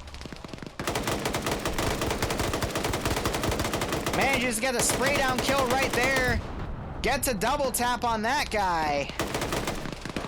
And he just cleared that out on his own. Meanwhile, a demo charge was just brought in. There's the 15-minute timer brought down. There are the demo charge traps I was looking for. It got ballot here, but otherwise it wasn't that effective, unfortunately. I think the, maybe one of the Delta guys in here had the explosives, so he was just had no choice to call it off, because the other guy was laying prone, so I think he was quickly going to demo that, because otherwise wouldn't be able to get anything. But Stan here, he's going to be at 6 kills now, because that guy's going to bleed out. He goes up for the double tap to get it officially, and I mean, so far that's the most kills I've seen by one guy here. 6 kills on Independent is just about a little over 10% of their force. About 15 if you think about it. 15%, so not bad. Meanwhile, this Blue 4 group, we're seeing less and less dudes here. Independence number still looks relatively strong, but that's the disadvantage with coming down open areas. Blue 4 has now gotten behind a few rocks and probably waiting for Independence probably waiting for Blue 4 to move up here. And they're also still trying to hit anyone in the open, so that's going to be really well repelled here. But it's just a matter of, can this group hold, and can that group hold the back cap? Because even if Independent lose everyone and one guy hunkers down, they could still win this to time. So Independent, they got a decent position. Their escape vehicle is smoking, so they're going to stick it here. But we have the platoon HQ guy, Mountain. He's holding that stairwell on his own. He's got another guy right here holding. If I was Blue 4, I would demo this building. I would get a demo guy up here. I would put charges, blow this building up. That would expose the cache and just rubble. And that would be the smart thing to do. But meanwhile, 1117 just got hit by something and cooked off and exploded. So that would be by Dimitri here, baiting that 1117 in close, waiting for it, looking out the window, getting a great AT shot at with an RPG, and that has just nullified one of Blue 4's biggest advantages on this round. So if Independent can, again, keep making good attacks like that, we should be in the clear here. But meanwhile, I think this is Stan. He's now up at 7 kills. He is clearing these garrisons out by himself. Independent guys, they're not listening to the garrison, the sound of footwork, and Stan just accidentally missed through that grenade. So I think he's going to come around this entrance instead. Let's see if he can rack up 2 more kills and go up to 9, because that would be up to about 20 to 25% of the hostile faction here, but he's only checking the first story. But I mean, with this machine gun, that's definitely the gun you want here. Throws a grenade up there. I think those 2 guys are actually right up there. No, those guys are in a different position. Interesting. So yeah, they're all the way on the top story, and they're camping that last stairwell. Meanwhile, I saw some Independent symbols up here. Yes, this is what you want to see. Independent waiting on that back cap. And this is their marksman up here, so we might be able to get some good licks in. Unfortunately, no, wait, no. Independent's shooting at guys that are up there instead. Hearing some more machine gun fire. I think Mountain just went down. Grenades being thrown. Ooh, that grenade might get him, but he accidentally hurt himself on his own grenade pads there. He is streaming on the multi-twitch, by the way, so if you're quick, you can get the last few seconds of his POV. Gets the double tap on that machine gunner. Meanwhile, Stan was able to come up, get a hit on this guy, gets the double tap. Rifleman comes out and knocks Stan out of position. Oh, Stan got a little too cocky there and got outmaneuvered, but another Blue 4 guy is now going to come up. This was Spider, so good call there. I think he waited to hear that sprinting come around. He might hear those extra footsteps. Unfortunately, he's looking down, and he's going to get sprayed down by a 240 Brock. No, that's a stolen PKP by a different guy named Stat. Interesting. So Pad's still holding the fort down, trying to give himself some additional medical here. We see some Blue 4 guys down at the bottom here. How has the marksman been doing? He's gotten 4 kills by doing this camp here, so very good call there. But he can help cover that building because it's a nice open area, and Blue 4, they're going to take it cautiously here going into that position. So again, if I was Blue 4, I would demo the fuck out of this building. So Independent guy's coming up. He takes fire. Now he's going to run down. possibly just saw that movement. He's crippled too, and he goes down. That was Dimitri. Oh, poor Dimitri. He's just trying to come back to his commander, and Ash was able to get the one shot there. I'm curious to see if this Bravo guy has any AT. No, but he does have Grenadier round, so it is loaded with a smoke round right now. I think he's waiting to camp the front, and he just got picked off.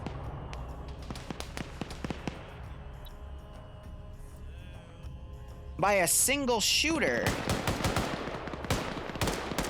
Might have been one of these machine gunners. I'm trying to check their numbers now. He was definitely killed by someone up here.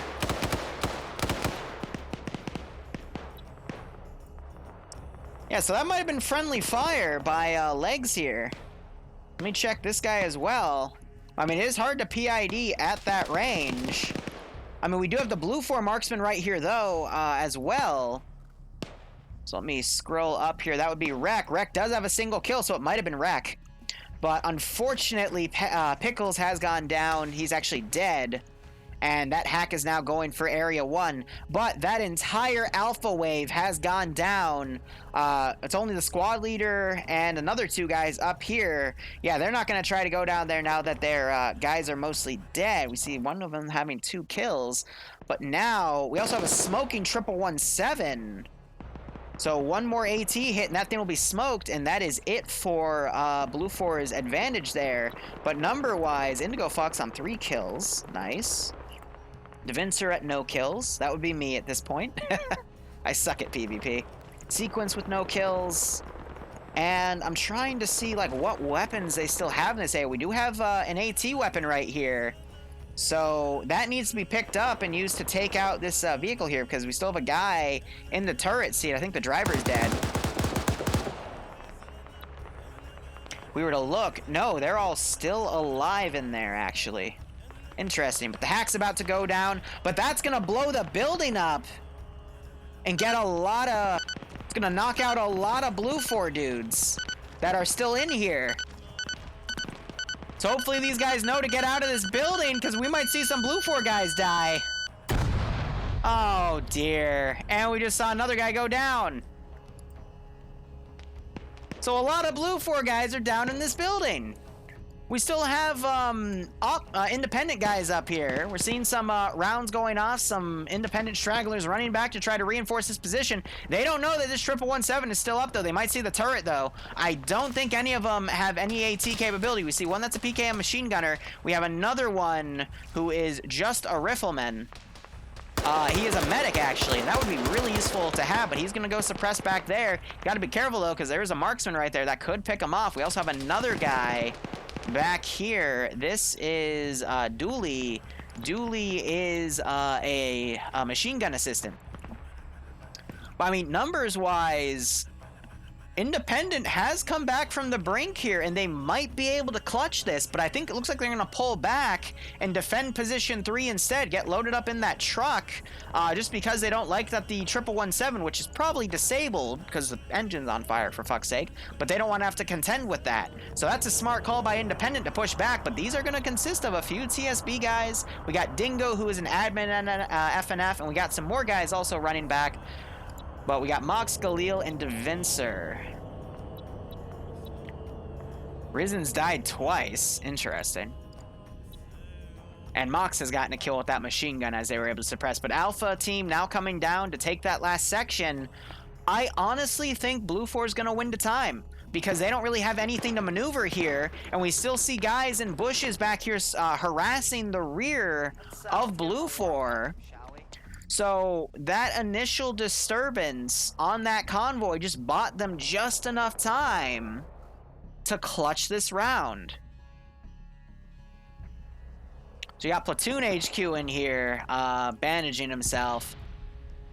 And the one independent guy, nope, he is now maneuvering into the town. Interesting.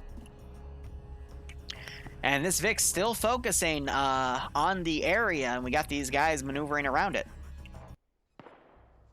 It's close. It's going to be very close. What Blue 4 needs to do right now is rally into a vehicle, which we might see right here. And then from there, they need to push to the next AO, and then that'll at least make them back a little bit of time. But that 1 minute 30 seconds is going to eat up on the clock, so as that terminal's being hacked, they need to start moving to position 3. Independent only has a handful of guys left, but with those 2 Independent guys in the back, unless they're both killed, it's not going to do them too much here. But we see Limo trying to engage Dooley right here. Dooley we've seen play a lot. He's got some experience in this operation here, but he's going prone. He's going to close that door, so he'll be able to hear it if Limo here comes up to try to engage him. And he's going to also try to get some licks in. But Blue 4 might be able to get this Alpha team to come into the cache. Terminal site. I don't see any explosives in here, but that doesn't mean they're not there. I would definitely set up an explosive trap. The best thing to do for terminals is, once you see the pop-up come up of they hacked it, make the charge go off, and then boom, you know? So if you want to scuttle it, that's the best idea you can get. Dooley, unfortunately, even though he set up that ambush perfectly, goes down, could still wake back up, and you're seeing Blue 4 start to mount up in vehicles. Independent, by the way, still set up over here. I guess they just don't have a good angle. If that marksman was down here, he could pick off guys as they went into that vehicle. And we're also seeing a lot of dudes starting to bleed out in this building. But yeah, Blue 4 spent a lot of guys in that little CQC fight. And now it's gonna be close.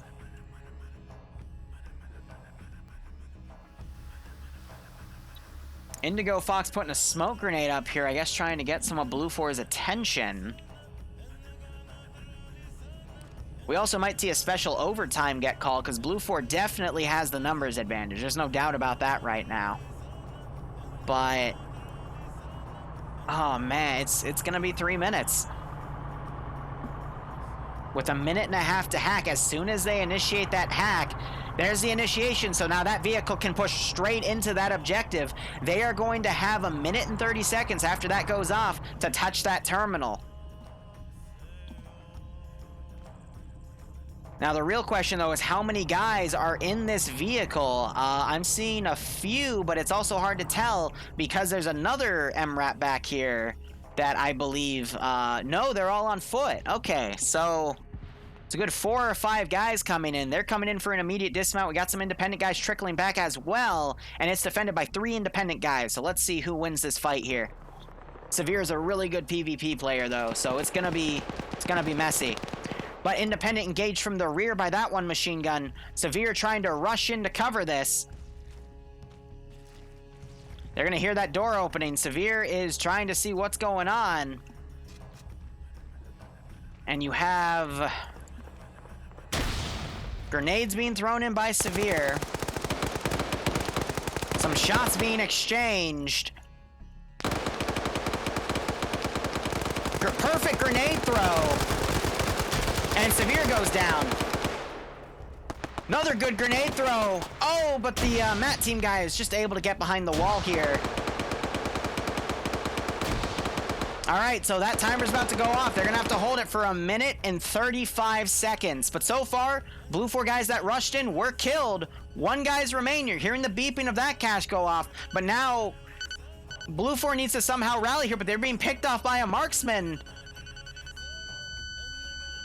That detonates, but yeah, I think Blue 4, they needed to bring more people in with that MRAP. I guess they just got caught up in the moment with that rush, but they made it even for Independent to have enough guys defend. You see, you know, another guy trickling in. Now this is a 5-man defense. There's no way in hell these guys are going to be able to get into this AO without a vehicle. So unless we see a massive clutch by the Matt team guy to Clark,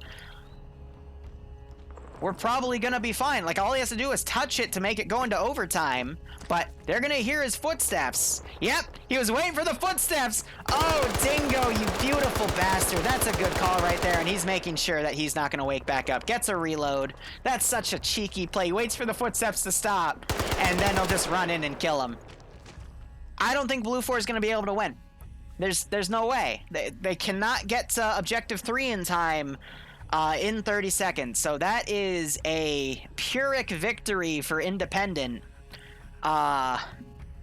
Even though that initial engagement on the convoy was great, it forced Blue 4 to be a lot more cautious going into the first objective, and it slowed them down enough for... Who's shooting right now? For Blue 4 to just take too long. And that's round 1. So, I mean, just looking at the amount of casualties, again, what I said earlier, you don't want to go into this thinking you're going to kill everybody. You want to go into it thinking, how can I do the most damage to the enemy team? Because if you can do enough, you can win it, not by kills, but just by circumstance. So I think that was a really good balanced fight overall. A lot of cheeky plays by both sides, but hey, that was only round 1. We still got 2 more rounds for EU to do, then we'll take a break and then be back at 8 p.m. EST, which is 3.5 hours for those of you that can't do time calculations in your head like I can. For another 3 rounds on the NA branch. I will be commentating on both. Barbarian will be joining us for the NA, and let's just jump back up there. Oh god, not this map. Oh, this map. Oh, this is lag central. These two Blue 4 who made it to the last terminal. 2 things. First of all, community leaders, can we start pushing your numbers, start seeing what you've got and where to go from there. Let's make sure we keep the operation room chat nice and clear. Second of all, on a more serious point, if you are a squad leader, or if you're a squad playing an FNF, the way we do things around here is you listen to the platoon. If the platoon makes a plan, you follow his plan. You don't think you know something better and go off and do your own thing. You follow the plan. So there's we'll be investigating afterwards what happened there, but there was at least one rogue element there that just shot off and did its own thing. That's not the way things roll around here. It's important that you guys listen to your platoons and then play the game as meant to be played, and that way everyone gets to have fun. Right, let's get your numbers in and let's get ready for round 2. That's never good to hear. Dingo, I'm gonna DM you. All right, who's ready for Vietnam 2 Electric Boogaloo? Yeah, things will be reviewed afterwards. And Stassi, guys, please message me if you're leaving. Let's see, Blue 4... Independent is attacking. Please. Hold Mike. Quick. Hold Mike. Independent's attacking with 2...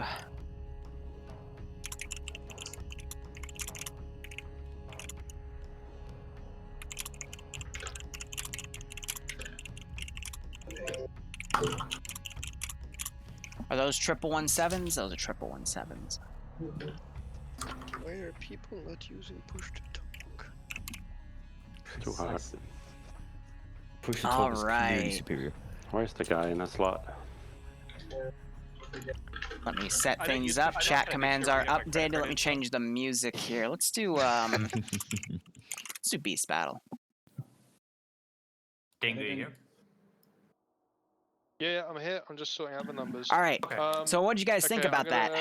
For the rest of the groups, I've not got numbers yet. I'm gonna say your name and then tell me what your numbers are from there, okay? So, Anti-Stasi, how many have you guys got? We're gonna go 12. Carl Gustav, Fantastic. and 19? I'm guessing the RPG 42 again.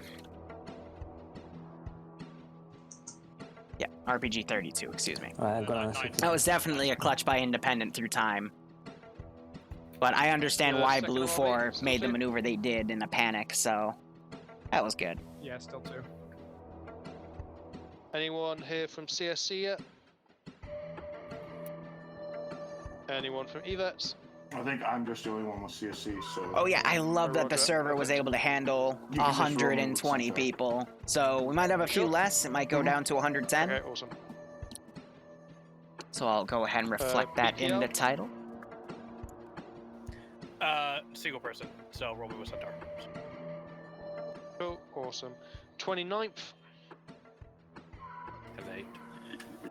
Fantastic. 15th. Get out of that seat. You know, I'm gonna go ahead and just go back down to the casting couch. We'll wait for them to all form up. And this can be a little heart-to-heart between chat and Liru. So I personally despise this map because it can get very, very framey. I'm a little worried to see what 100 and might get back up to 120 in a second. So we'll see how that goes. But But, you know, without that many assets, without that many vehicles, the frame should be fine. And again, this server seems really powerful, so yeah, I'm hoping there isn't too much lag, but we'll see how things go. I'm just glad that, you know, when we started streaming Friday Night Fights about a month and a half ago, we were getting, you know, like 30v30, 40v40. Now we're getting up to like 60v60. It's great. I just love how, you know, I'm able to advertise something, the numbers start going up, interest goes up, and we can get some really gnarly stuff here, man. It's fun to watch. But, guys, once again, I'm here to remind you that if you want to come and play, all you got to do is exclamation point FNF, capital F, capital N, capital F. That'll give you a link to their Discord, and you can come in and play this round if you're quick enough. Actually, probably not, because you'd have to download their mod set. You can still play the third round. And then, again, we'll have the NA branch in about 3.5 hours, and you can play that round too. The only custom mod they have on the workshop for their mod set is one that lets them redo all their configs to make weapons a little more balanced, because base 762 versus base 556 is atrocious, especially when you give the 762 team the Russian body armor, which compared to blue 4 armor is also atrocious. I might need to go get more water too, damn. One of these days, I swear, I'm going to get a scotch bottle, and we're just going to slowly enjoy it while we have sips of that. But Argnato, thanks for the 19-month resub at tier 2, my man. I hope you keep enjoying playing the ops in TSP, watching the Friday Night Fights. Hope you're getting a kick out of this stream, and I hope you're staying safe among COVID-19. And once again, I say to everyone, I hope you're staying safe in these crazy, troubling times, and hopefully we'll get a cure by, well, the cure will come out soon, but then it has to be mass distributed after it's mass produced, so we probably won't see it till like mid to late 2021. So hope you're enjoying the new normal. You know, I'm thinking I might order a pizza. Something between rounds. Get a nice, get something good. I don't know. Maybe, I gotta think about that. Text my brother. Have him over. We'll have some fun. But we'll see, you don't know what to, I mean, I just said pizza, but I'm not gonna lie, I'm a little spoiled with the area I live in because we have just such a diversity of stuff in Northern Virginia. I mean, we don't just have a supermarket, we have, Jesus, Giants, Safeway, Trader Joe's, Balducci's, Whole Foods, and then you have H Mart for Asian stuff, you've got multiple Hispanic markets. And it's all, if you know what to get from where, it's all super cheap. For example, the chicken nuggets I made with Bloodwing, we made about 30 or so chicken nuggets out of 2 chicken breasts we pounded out. We only paid $3 from H Mart for those chicken breasts, so good stuff. And then, of course, the breading, all that other stuff would have probably added another $10. The real expensive part was the vegetable oil. Because I have a really big Dutch oven, we need a few inches of oil to fry them in. But yeah, I mean, we've got a lot of stuff around here. So, you know, if I'm feeling like I want Thai food, I can get Thai food. If I want like a specialty pizza, there's so many specialty pizza joints around here. Though I will say nothing has ever beaten a Cosmos Pizza white pizza from Outer Banks, North Carolina. That's still my top pizza pick. So if you're ever in Corolla Light in the Outer Banks, North Carolina, highly recommend you go to Cosmos. Unofficially shilling for my favorite restaurant. Anyway, this is going to be round 2. They are slotting everyone up. It's going to be too shy of 120, so I'm going to say we'll do 115 plus. Again, I want to be as accurate as I can for you guys, because for me at least, my reputation as a YouTuber is everything with my honesty, and now it's back to 116 because people keep dropping in and out, so I mean, it's still greater than 115, so we can keep that going.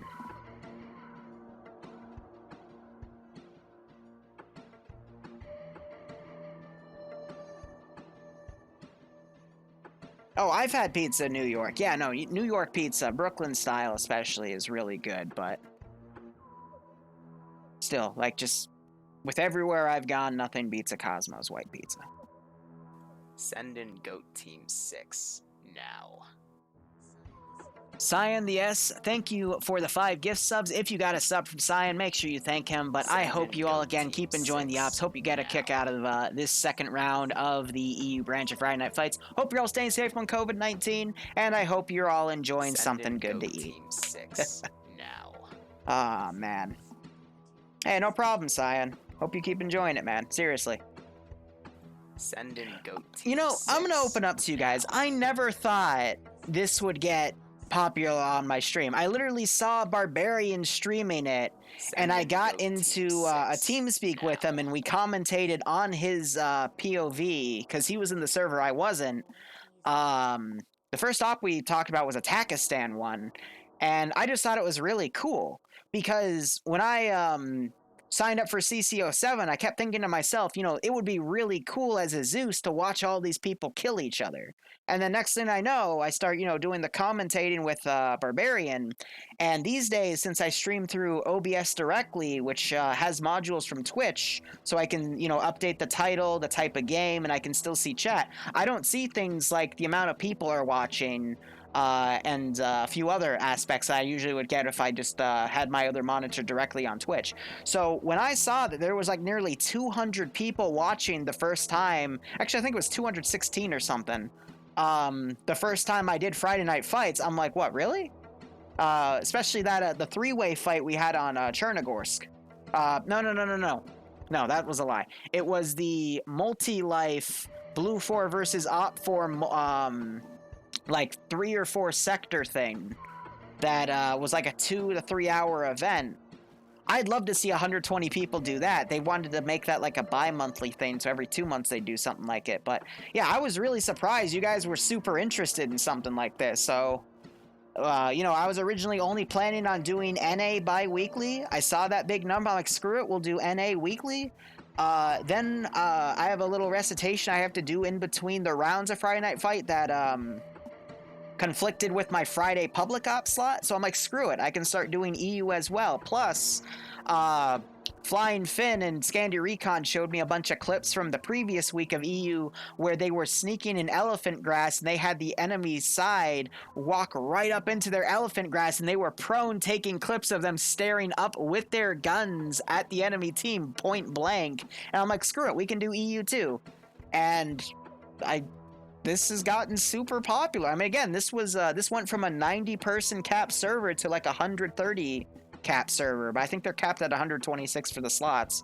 So I'm just happy that A, you guys enjoy it, and B, we're able to grow it to something that's crazy, you know? And I just think that's really cool that, you know, I don't have to be as big as someone like Soviet or Remy or whatever, and I can still have my own little slice, you know? Just do what I want. And you guys enjoy it. That's more than enough for me. No,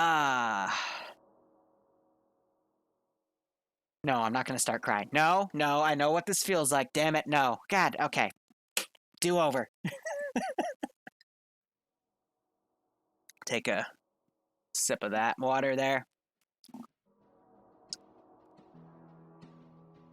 Well, what's that? Yes, I do have TSB for my own little slice of Zeusing, but I mean, you know, I would see these big PvP events and think, hey, you know, how, like, there's no way I'd be able to get that in TSB, but I can get it in Friday Night Fights at least. Yes, you did make me cry a while ago. We don't talk about that. That's a dark one. Do I still do Wednesday Squirrel Ops? Yes, Pigeon. I meant to do Cherry's first Vietnam op, but Bloodwing offered to go get Taco Bamba with me, and Taco Bamba tacos are... Oh, if you've ever had good... How would I say this? Most of you probably know what Chipotle is. Think Chipotle, but with a big amount of different flavors for the profile, a little more expensive by about $1 per taco, but you can still get, like, you know, 3 tacos for under $10, and it is just a flavor bomb. Like, it is some of the best Tex-Mex you will ever have in your fucking life. And I would put my life on that statement. But anyway, we are now looking at the sectors here. We'll review who's on what slot here. We'll see where TSB is, Scandi Recon, some other big hitters like T5 Bay, T4 Herb if they're here, Indigo Fox, sorta, all the characters like that. But, little hiccup there. We are in the top right of Prino Kimachan, wherever the frick you call the Ching Chang Chan map. Independent has a big zone to start in, and Blue 4 is going to basically be defending this fob. Oh, I've got some memories of this one, both with TSB and the 506 taking this area. It's a big one, but there is a lot of room for Blue 4 to reposition, guys. And this is the solo release by RHS for this map, I believe. So I'm not sure what's changed up from its Unsun variant, but we'll see how things go. What was the food place named? Taco Bamba, B-A-M-B-A. The thing about it, though, at least the one where I go to, it's next to a Hispanic market, so we get a bunch of extra stuff, too, such as, you know, Hispanic drinks and stuff, and it's nice. Except I love their horchata as well, but they haven't been serving it since COVID started, so big sad. Anyway, hitting F1 to make that menu go away. Why is that? Oh, gosh darn it.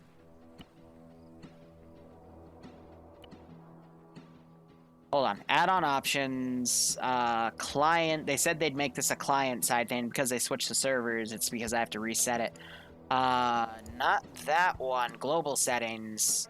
Hide the not connected message. That way we don't have that big thing in the way. This was with the latest T4 beta update. They added that feature, so now I can, you know, stream this without that message popping up. That'll go away. There it is.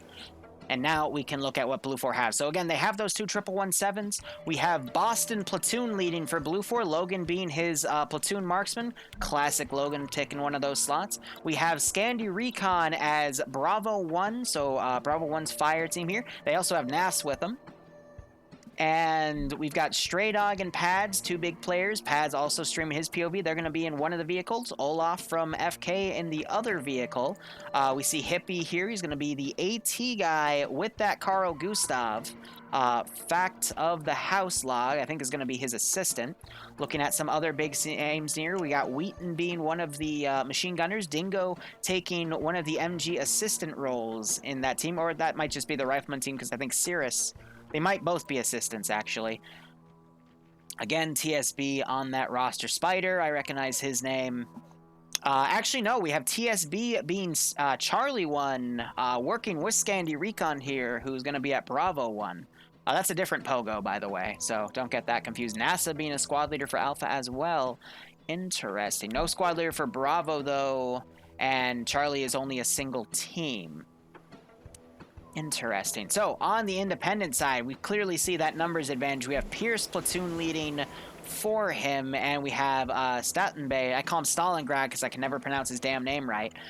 He is going to be the marksman for that team. We see their two BRDMs. They're going to basically be the Chernarus Defense Force, excuse me, pattern. So, we're going to, again, see 7.62 AKs, BRDMs. Their camo scheme is going to be...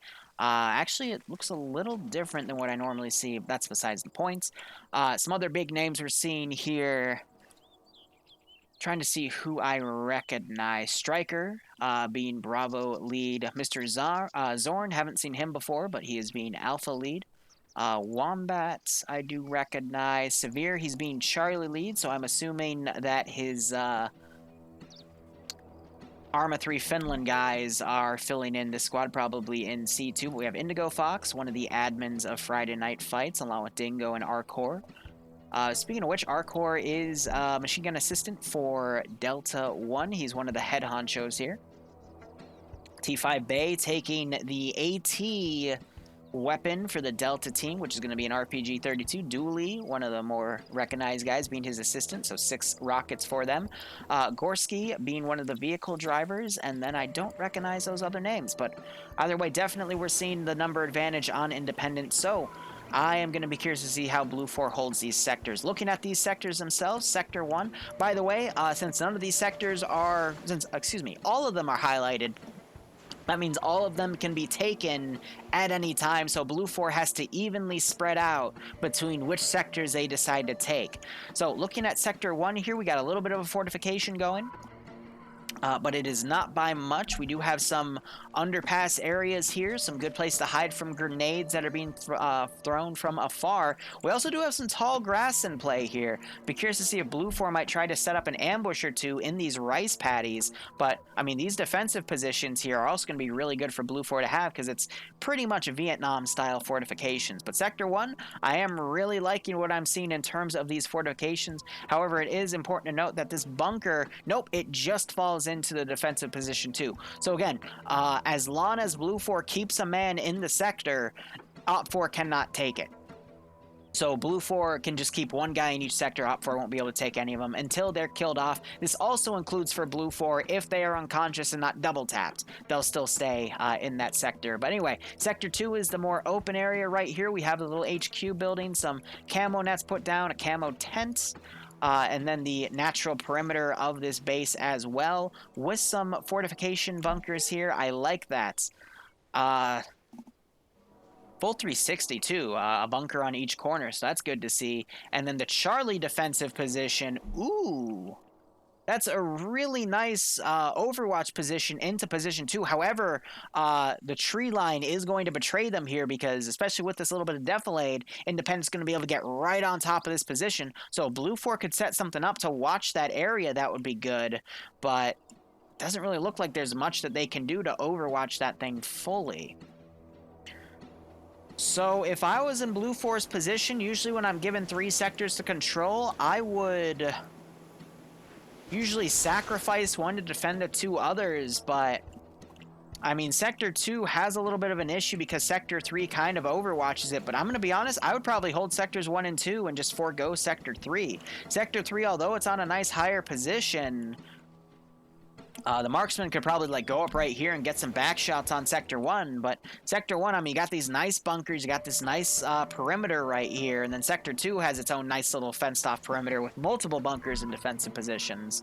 And then there's just so many places that Blue 4 can put some auxiliary guys to get some angles on some additional approaching independent guys.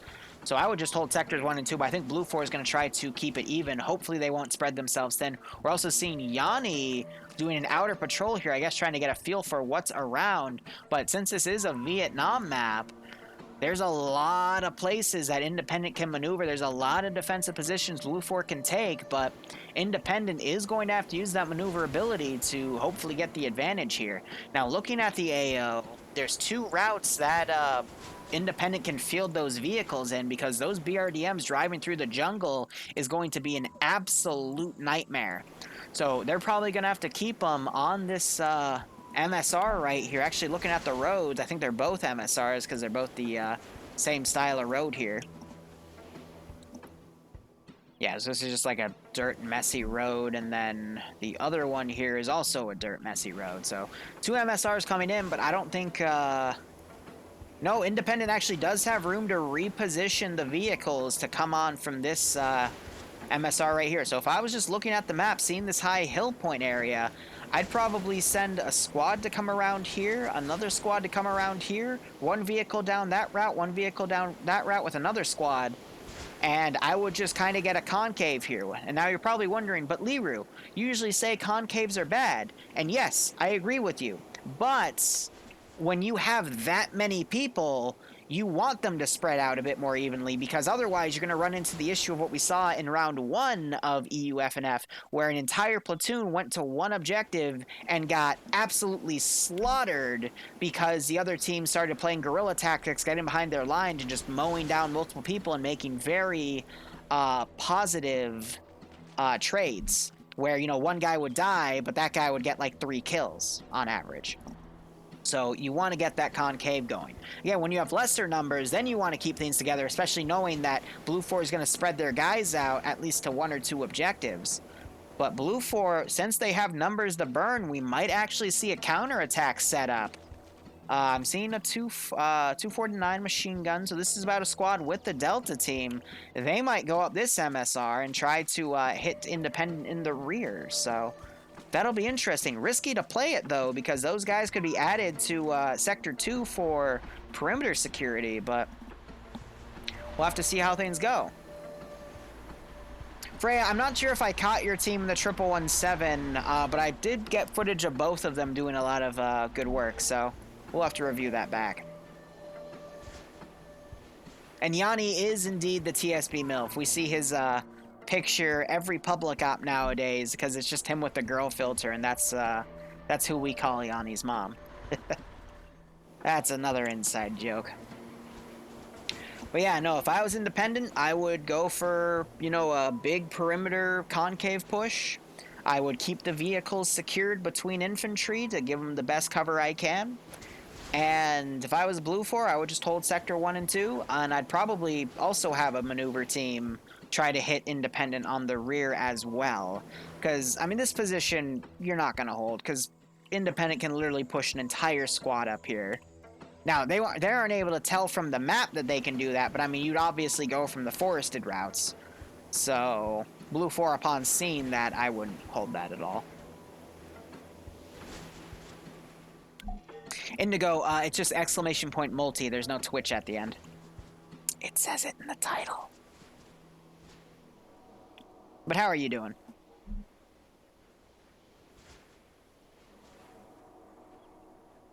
Exactly, Proud Patriot. If Blue 4 can get in the jungle and start utilizing jungle warfare tactics against Independent, then it's going to get a little messy. But either way, as I like to say round after round, this is going to fall on who does the better PvP. Because again, 3 weeks ago, Audrey Hotto made that carry, 21 kills in a 3-way fight. And, I mean, that's the current legend of FNF right now. That's the current record. So, it could happen. We just have to see how things go. The freaking name's called Wet and Muddy. That's cute. I would assume this is going to be another 50-minute round, maybe a little less because it's sectors, but we're still good on time here. So 4 minutes remain. Checking out Independent here. By the way, I haven't seen any transport Vics on either side, so it's literally just those two 1117s, which are getting loaded up with some people, because we see that little plus right there. But then again, that's actually just the crew, so disregard what I just said. So it's Pads and someone else, but they do have slots in the back to load a few, like 1 or 2, maybe 3 additional guys. So if they wanted to quickly field people, that would be smart. Meanwhile, I know those BRDMs, you can put guys on top of them, and they can also form pseudo-transport Vics. But I'm not seeing any transport guys here itself, so I guess that's just why the AO is so small here. But Independent, with this big area, Blue 4 doesn't know that they're right here, so, you know, Independent could be anywhere in this AO, but if I was Blue 4, I'd deduce that, you know, they're probably right there, because that's the most obvious MSR. If Independent wanted to use this route, this would be extended a little more to the left, then I'd be a little concerned about that route, but this one's kind of obvious to predict. Especially since they have that, 1117, and Freya is right, her stream did end. Let me quickly update that in the multi. I normally don't update them. I only update them between branches because keeping track of that many streams is a little crazy. But I saw Indigo dip his head in here, so I'm not sure if he's streaming as well, so.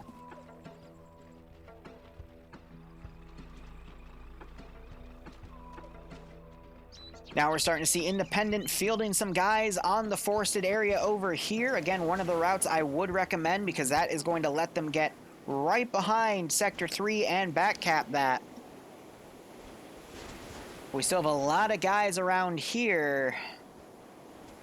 See, that's a lot of guys pushing on the left flank. By the way, when I say left and right, I make it subjective to the players, so, you know, Independent's left is Blue 4's right. I need to get better at saying, you know, eastern flank, western flank, that sort of thing. So it makes a little more sense. But yeah, Independent's pushing a lot of dudes over here. I hope they don't go all eggs in one basket. Then again, T5 Bay is not... He's trying to connect back in, but he's getting kicked out. I hope he makes it before safe start ends, because otherwise he won't be able to get his slot back and will unfortunately not be a part of this round. So Independent... A lot of forces going up on that vector, and then they're having the rest of them stay right here, so they might go left here. So I'm assuming that both BRDMs are going to come down this MSR and provide harassment. Now, it is important to note as well, you're seeing the cutoff and things go to fog. I'm not sure what the render distance is with that fog going on, but I'm not really seeing that much fog going down. So I think the render distance is pretty high itself here. Yeah, I saw that earlier. Independent's marksmen would have some decent eyes on sectors 1 and 2, depending on where the position they go to. So let's see where that marksman is right now. Stalingrad is still staying around down here. I think he's going to go with the other group instead, actually. So probably because this hill is tickling his fancy here, because, I mean, from right here, there's... Ooh, sorry, a little hiccup there. There's plenty of positions he could get on and fire at sectors 1 and 2, but the fear with that is, if I was Blue 4, it would be obvious that Independent would put guys up there, which I think is exactly why we're seeing 2 Blue 4 guys head up here, Stray Dog and Yanni. But I think Stray Dog is the marksman for Blue 4, so yeah, trying to get, you know, on the highest point they can to get into the mission. Did T5 Bay make it back in time? Yes, he did. All right, so he'll be able to join the movement here. Anyway, round is a go. I'm assuming it's a 50-minute round, so we'll see a 15-minute timer get called at the 50-minute mark for this timer right here. And now we're going to see how Independent pushes their forces down. So already we have a BRDM coming down, the other one going down as well. They got to be careful they don't push those ahead of their infantry support screen. Let's look at where Blue 4 has their marks, their AT guy. I actually don't see. I could have sworn I saw Carl Gustav earlier. Where'd that go? No, because the Carl Gustav was with... Oh, no, he's down here. He's stacked under the Delta team. Okay, my blind ass. But they're getting fielded over to the left.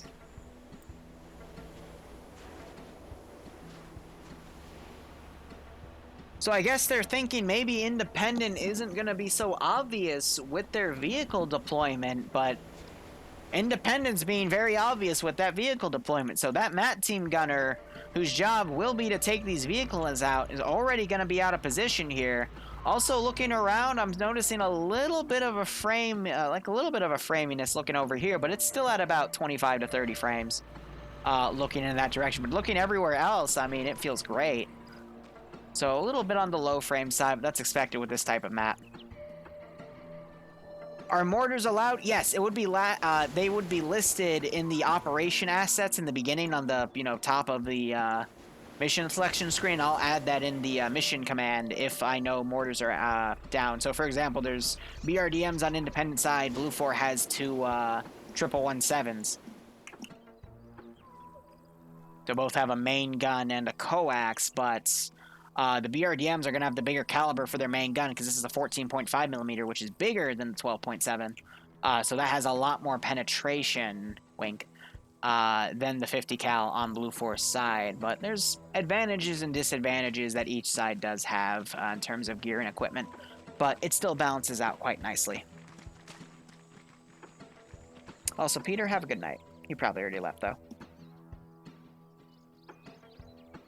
So Independent doing a wide flank right here, but we have Sleshy on perimeter security. He's a TSB member. So Blue 4 doing a really good job having guys fan out to try to find where Independent's going to push from. But we're seeing this really nice concave here of Independent pushing the front line. But I'm assuming this team is going to be in charge of trying to backcap Sector 3, which we do see some names of TSB players in the back here too. So DeVincer, Potato, he's a newer one, Russ, and Galil, they're with Boston, who's one of the vets, and Vito I don't recognize, but I think he's been around. And then Slushy is just pulling that early warning security, but if he gets a positive PID on how many guys are coming, I don't think they're going to try to hold this position. I would literally just put demo charges down and abandon it, because that is a lot of dudes coming around. But again, it's going to fall down to the PvP. Now, Blue 4 has deployed the Delta team and an Alpha team back here. So, part of a squad and their major AT weapon. I guess they're keeping it in reserve, trying to see where those vehicles are being fielded. But I guess with the intention of trying to get around Independence line and take them out. Not a bad call, but also very risky. So meanwhile, we have Stalingrad here. If I remember correctly, he is the marksman. Coming around, trying to find a good vector to snipe on his own so he doesn't have to worry about teammates possibly giving away his position. That's not bad. And now we have Slushy. I don't think he's gotten a good eye on the amount of independent guys that have come up yet. His vantage point's a little meh. If I was him, I would have tried to find a good way to see down this road without exposing himself. But I will admit, Blue 4's camo is a little revealing compared to the multicam on Independence. So Blue 4 doesn't really have that camo advantage. They stick out like a sore thumb in the jungle. But Independence also giving this a really wide berth here, really playing that map edge. And they might be able to actually get around Slushy. But Slushy's already pulling back. He might have spotted them, might not have, but he's doing it casually, so I think he's thinking he has time. But we're already hearing some Blue 4 guys engaging with independent guys in the tree line. Yeah, they're firing far. I don't think they noticed the independent guys in here. Oh, now they did. But we just saw a PKP machine gun get set up. Immediately took a few shots. That's Stanners with that PKP, so he's one of the Delta Team machine guns. Only 3 of those guys exist for Independent. So putting that on his own might not be the best idea because they don't want to lose that weapon. But now we're seeing the Delta Team and Alpha pushing around with those 2 vehicles. So again, they're going to try to hit him in the rear. Meanwhile, we have some traps being set up. Stray Dog setting up right here in this bush. Really good vantage point. I guess he's watching to see if anyone goes down this open area to get some good snipes on. Not a bad call there. Also a Blue 4 Delta team getting close to some independent infantry.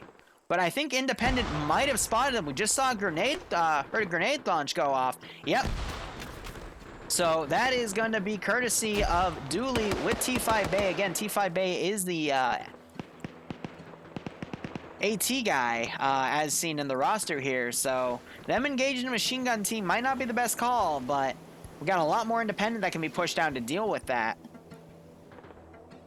Just overall, I'm really liking this map dynamic here. I want to see if someone might try to, might accidentally step on Stray Dog here, but we also see some independent guys trying to get some recon data to see where Blue 4's forces are. We also have Yanni and some bushes down here, I guess, waiting for more guys to come down so we can try to hit him in the back. He might also catch Stalingrad out of position if he tries to maneuver behind those open tree trunks.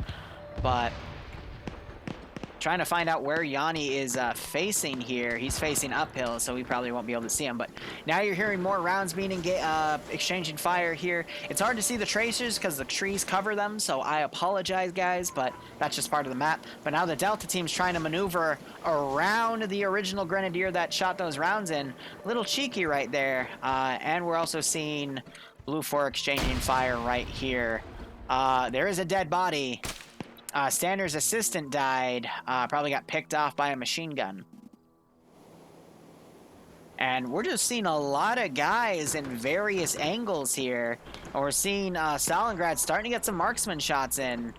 Already hearing a vehicle, though, so he quickly stops what he's doing. He managed to get a kill, though. Nice headshot. There's not a lot of people dead now, so we can try to look at what he got. He sniped Eander off of the HQ building. Oh. Beautiful. But he definitely heard those vehicles, so he's going to play it a little cautious here. But these Vics are just trying to maneuver on the rear of Independence Force. But Independence not really pushing that many guys here. Again, they're doing this massive operation in the Sector 3, as I figured they might. Because of all that tree cover, letting them get right on top of this Blue 4 position. So if Blue 4 keeps their units kind of sporadic right here, they might not do too well. Oh, and we just saw one of the independent guys go down. However, T5 Bay showing how much of a good player he is, knocking out one of the Blue 4 guys. Hudson getting a kill on Dingo. and these trades are being evened out here. So Dooley went down. He can still wake back up, though. Wheaton and Twig King here don't know what's going on. They're waiting to hear from their Blue 4 buddies, but unfortunately that's not the case. Seeing some more shots go down at Hudson's position and Drake's position. Drake getting a shot to the head, gets knocked unconscious as he tried to put a smoke grenade out. Now T5 Bay moving up. Unfortunately, Wheaton gets the shot on him. Wheaton, again, another good player here. But yeah, T5 Bay versus 7.62 machine gun. Not a fight you want to be a part of, but look at Independent's massive concave back here. Blue 4, I think they know something's up. Slushy and DeVince are running perimeter patrols here, but TSB is going to get a big spanking here because they are outnumbered at least 6-1 on this ratio here. Now we're seeing Blue 4 and Independent forces getting frickin' whatever the word is. They're close together is what I'm trying to say. Not sure if Stray Dog heard those footsteps. He's walking around. I think he's trying to spot this AT guy. Really close point blank headshot. Not a bad shot to make. I mean, this is just P-Juice here. He's just begging to get shot in the head. You can see the rifle sticking out of the bush.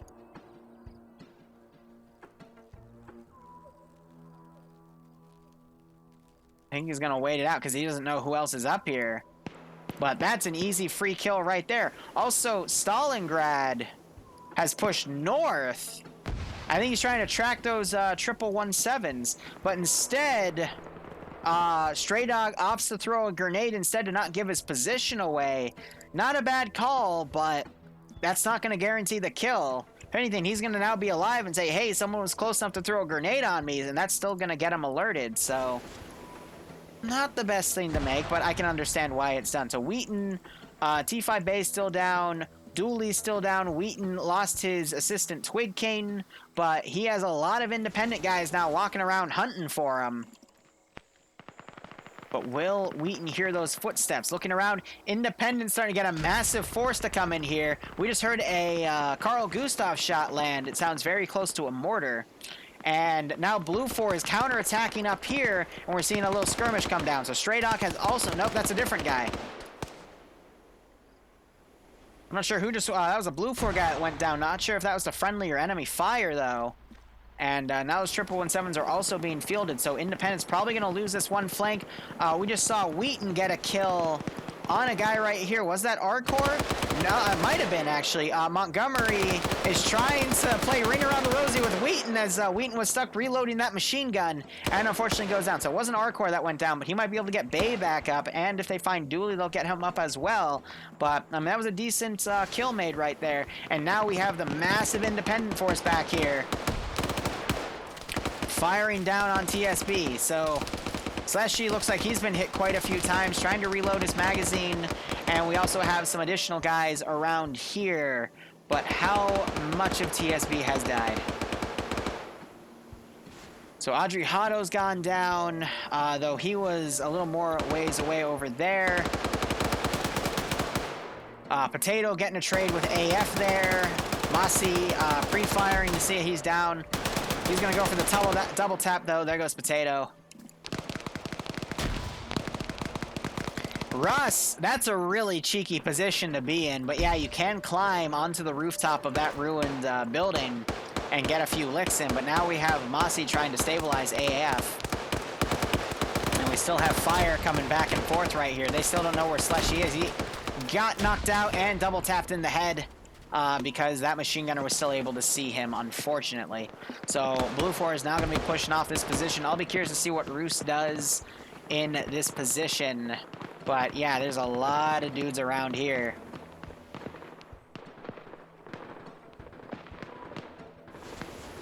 Meanwhile, Independent have been sneaking a guy up here. Standards with that machine gun. He's trying to get close. We're also hearing that 14.5 millimeter firing off.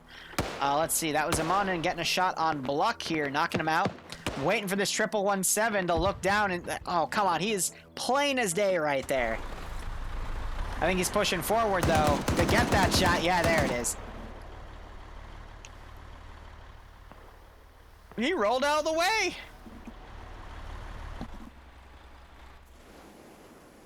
So, still anyone's game. It's only been 15 minutes in out of that 30 minutes. We see a machine gunner now firing down as Independent replies. RPG launch was just heard by a stolen RPG from Goatland here.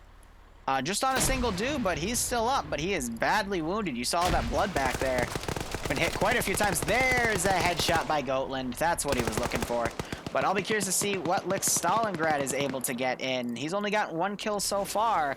If we scroll up to... Oh, Stray Dog is dead. He's not under Platoon HQ anymore, so I hope someone was able to pick up his rifle. But I'm not seeing him anywhere else in the roster. That's unfortunate, but kills-wise... Wait. Thought I saw him. Might have been Skyline instead. Or I'm blind. Either is very, very possible. But definitely seen more skulls on Blue 4 than Independent, but it's only by a very small margin. So Russ was able to kill someone that came up here.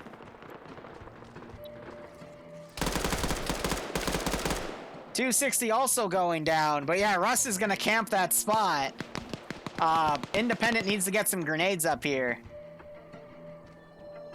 Because if they were to just get 2 or 3 grenades up there, Russ would be screwed. There's a way that you can edit your grenade throwing arc, but they just have to get up here, give it a light throw, and then Russ would be done for. But Russ doing what he can up there. Now he tosses a grenade out. It goes way far to the left, so it's not effective at all. So now he does a low toss. It drops off the roster, unfortunately. And there we go. Grenade gets thrown. Gets caught in the back end, though. He's got to... Donner's got to change his grenade arc. Yeah, now they know he's up there. I mean, these guys can also pop grenades, but I don't think they're going to be able to get a rifle angle on him either. So Russ getting shot a few times there, but he knocks Donner unconscious. Donner could wake up later, though, and poke his head up and hit Russ, though. So it's a really cheeky camping spot. Usually stuff like that's a little frowned upon, but, I mean, he's trying to do his best here, so... And he's new. TSB members are new here, so they don't know all the rules. And we just saw Donner kind of do a wiggle here, and now he's being shot at by friendlies that don't know that that's a friendly PID. So Russ, another grenade goes off on him.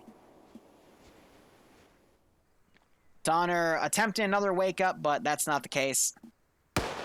You made sure they know the rules. I mean, I don't think this is against the rules, but, you know, it's... I mean, there's a reason the bathroom group, Soldiers in the Shitter, they left that position because they knew it was a little cheeky, but I don't think there is any official rules. But hey, things happen because of, you know, events like these make rule changes anyway, so. Oh, perfect grenade throw! And that knocks Russ out. Wow. And now Sector 3 has been captured because... Okay, so if... I think they changed that, because now if you go unconscious, then you're able to capture the zone. So, wow! We saw a really good grenade throw on the hills last time that knocked a dude out. Russ, I mean... That was the worst possible grenade throw we could have received. But now Rhodey knows that it's clear. Russ could still wake back up from that, though. But he did get shot a few times, so they found Donor. They're going to try to pick him up. They need someone to double tap Russ, because he could then get up and start shooting people. STS coming up here without his gun on, like, ay. I'm hoping for a wake up here, but we might not see it. Now, Independent, they got a massive group now coming in because a lot of Blue 4 guys are out of position here. Stalingrad's also coming around. But, I mean, if Russ were to wake up, Rhodey's dead. And STS is trying to do medical. He'd be able to get another few licks in here. Yeah, not a bad spot. So the BRDM has come around to provide some flanking shots. We got some Blue 4 guys in this building. They're trying to camp it. And just a lot of tracer fire coming back and forth here from Blue 4 position. But it looks like they've also mostly abandoned Sector 1, probably because of the nasty flanking shots from that BRDM getting some kills here. So now it's just going to be up to Sector 2 to be held on defense. But without taking out those BRDMs, that 14.5mm is going to do a significant amount of damage. So we got to see these Blue 4 guys find some positions to set up here, and they could also do a lot of suppression damage on that Independent group. But we're also seeing another Independent group coming on from the rear, and that's going to stretch the Blue 4 garrison very thin. But it looks like Durus was double tapped. stuck in the rubble, and they're doing their best to wake Donner up. But again, it was a good idea. So now we're seeing Gray was shooting at a friendly here. They are mis-PIDing Lusode here. This is not what Blue 4 wants to be doing. Yeah, now he's panic firing back. And now you're seeing a machine gunner up here taking this fortification and firing up on the other sectors. That was called by some of you that they would be able to start doing that. Blue 4, though, in terms of the amount of time that's left, I don't see them winning from the time advantage. But look at this. We have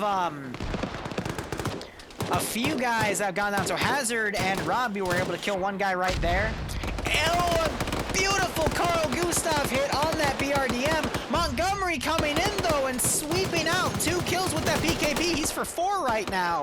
BRDM has been disabled, but its turret is still active, so a beautiful shot right there. And we also have Bob here, another good player. Second AT shot comes in to disable it. He's gotten 4 kills, going on the back line and shooting independent guys in the back of the head. Really smart, but T5 Bay is close by, and he can smell blood like a shark in the water and possibly stop Bob's plans. And my kitty's here. Hey, Bramble.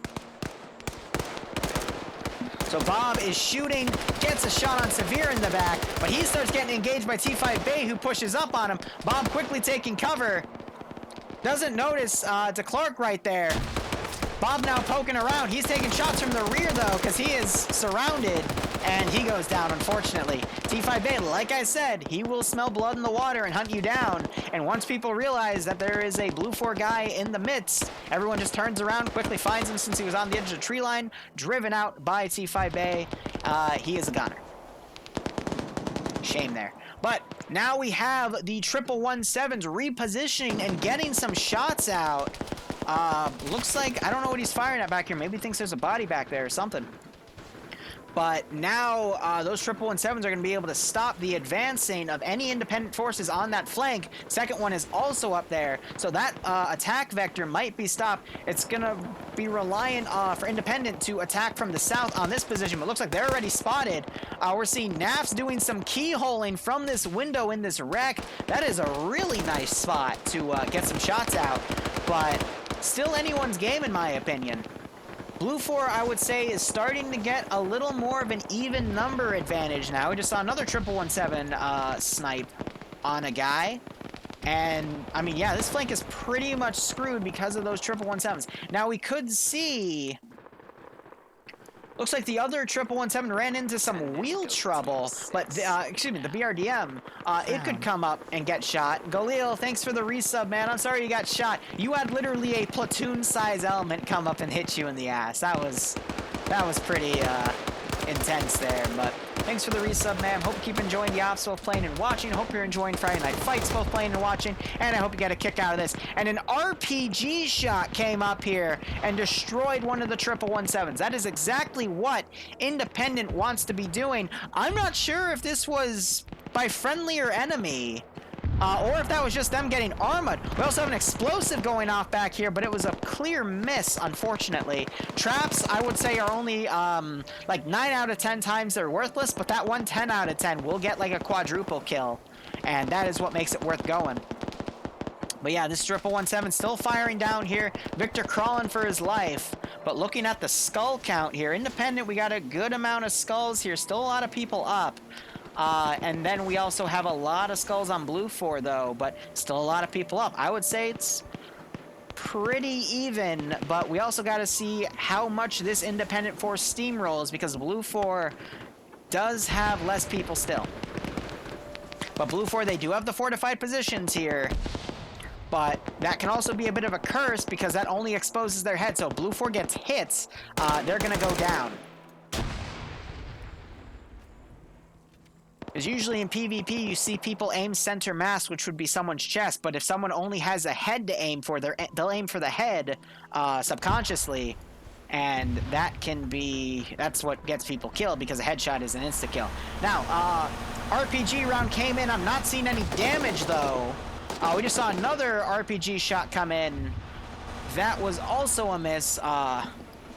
Olaf and the FK crew, they're going to have to be very defensive with that 1117 because that's the only one still left, and that could make or break the game.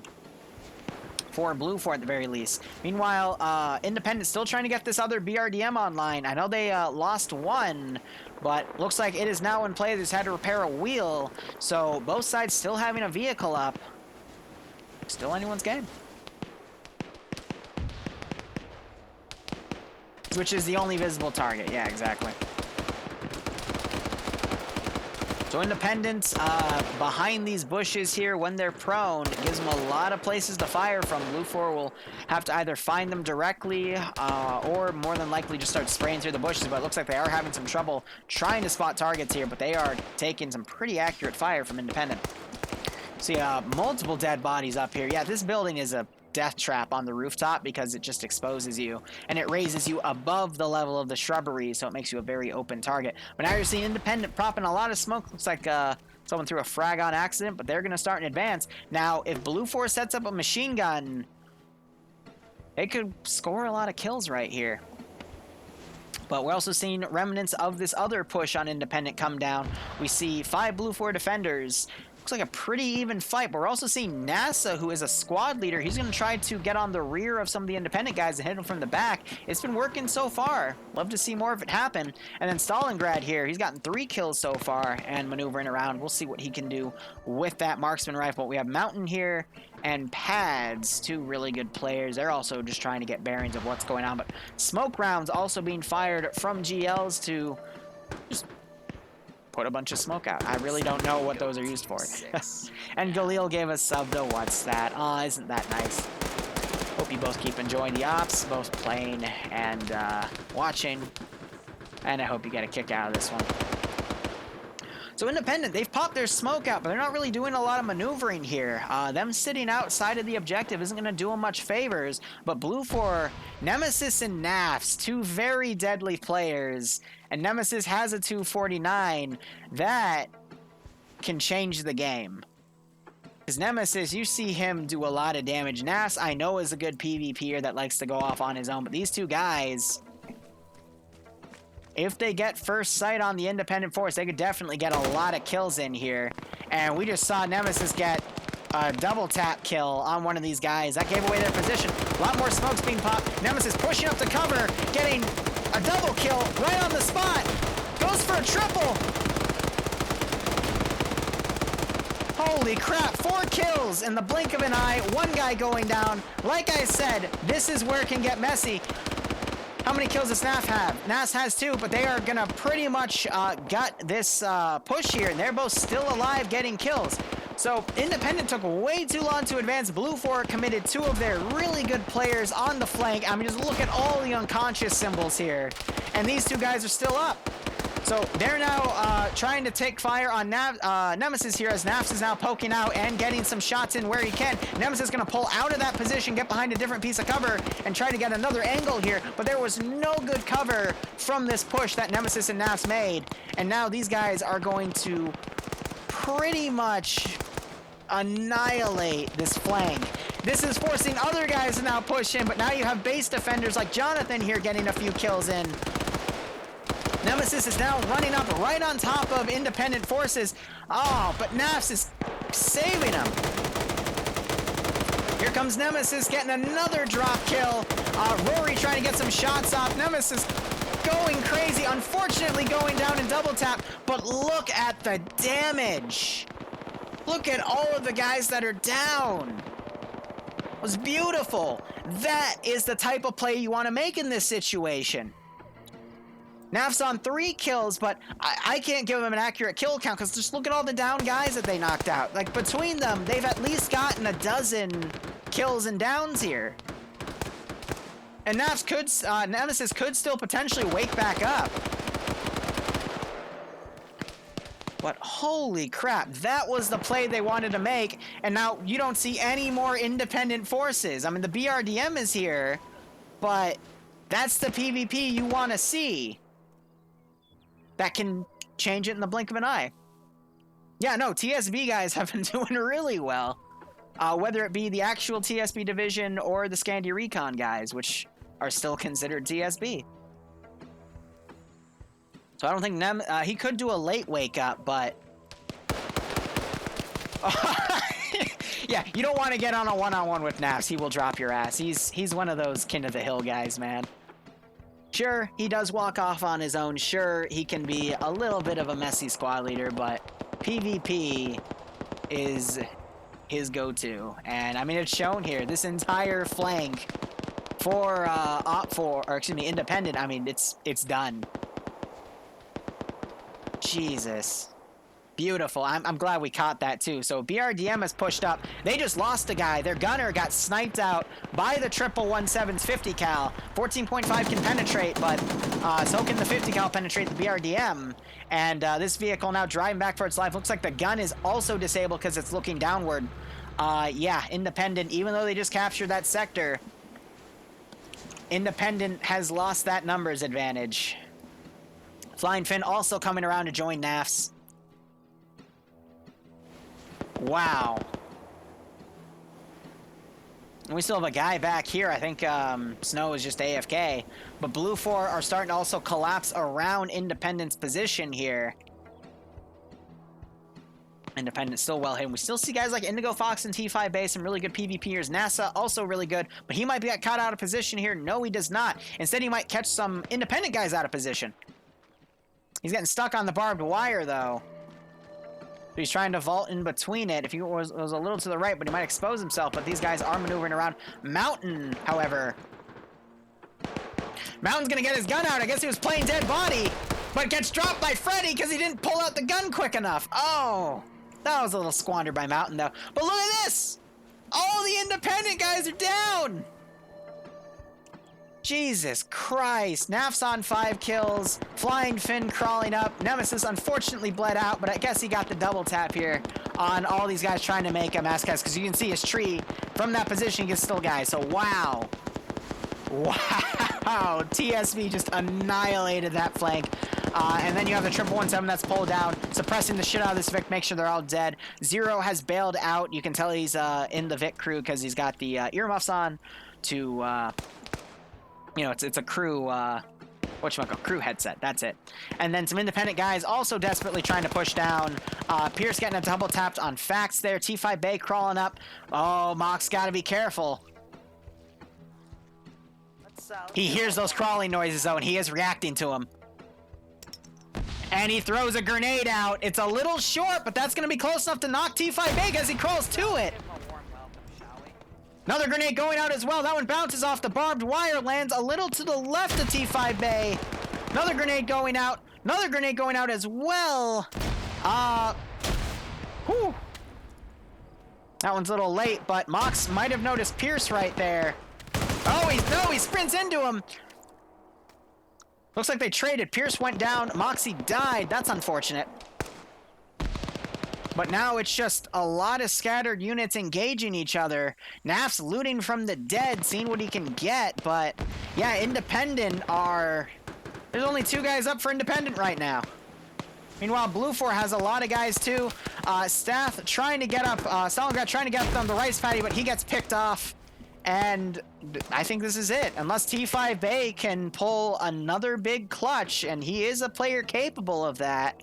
He does have AT to take on the 117. We do also have Zero over here, and he's surrendering. Oh, that's beautiful. That's absolutely beautiful.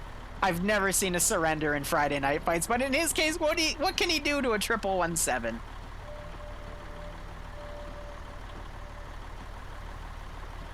Zero puts me to shame. Oh, Rebel, do you know him from somewhere? Ay, ay, ay. I'm waiting for Olaf to do the double tap. My eyes are going to be glued on T5 Bay. If he kills everyone in this sector, he can still take it. But, oh, Stalingrad woke back up. He is the marksman. He's staying low in this rice paddy, trying not to be spotted.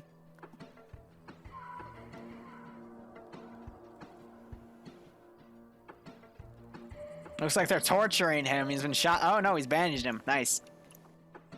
But yeah, Naf's coming up. Getting some double taps, or not.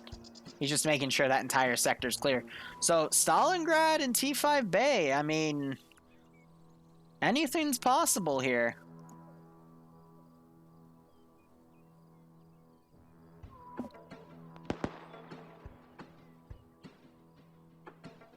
Time-wise, there's still plenty of time. We might see the 15-minute warning come up in a bit.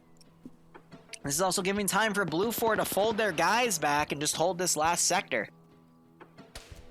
Oh, and T5 Bay shot in the back by Stray Duck. He's still alive at -1 kills. So he's shot and killed a teammate, but he makes up for it by shooting Bay in the back. Oh, I thought he was dead.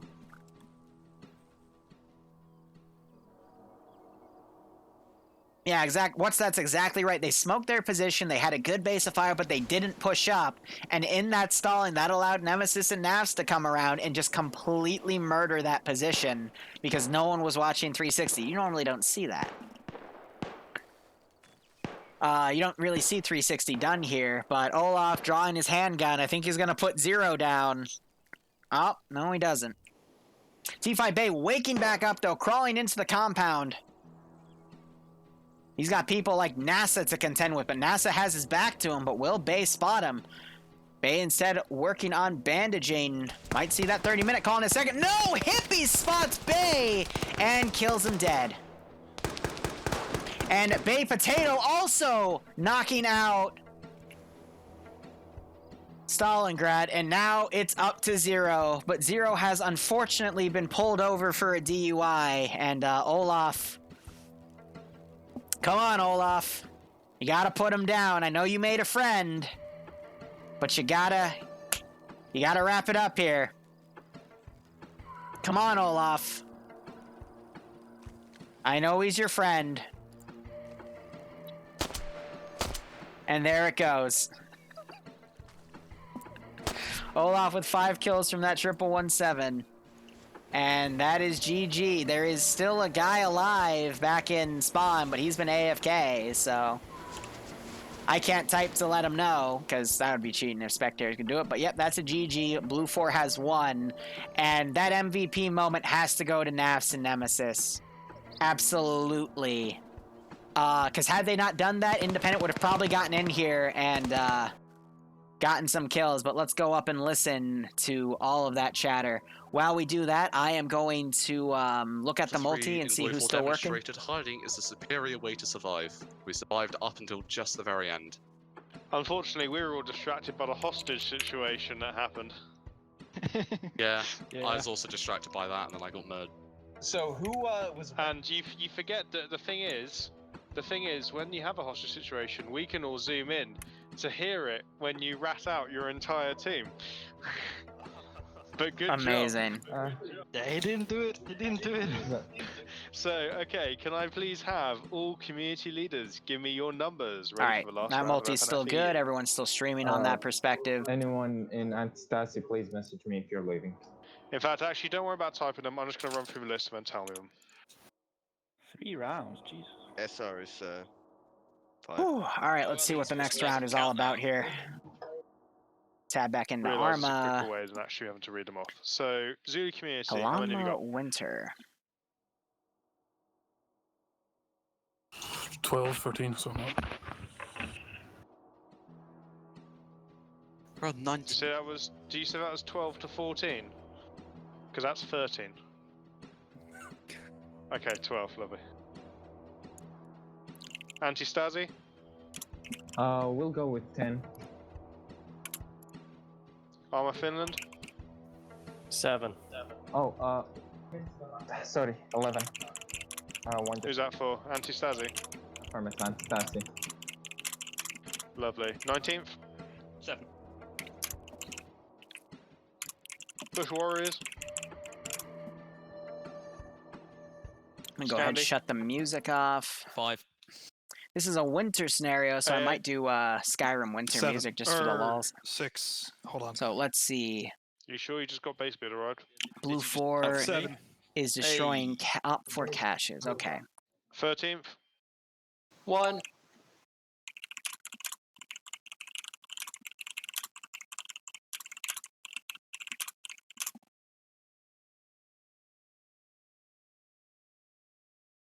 All right, Blue 4 has 2 M1117s 8 and 20% numbers 2. hedge, while Op Cadian? 4 has 4, maybe 5. Checking to see if we lost one. BRDM Cool, don't worry about it. We'll call it fourth and for now if there's a 2 fifth, don't worry. chord stacks. CSC, you still rolling center?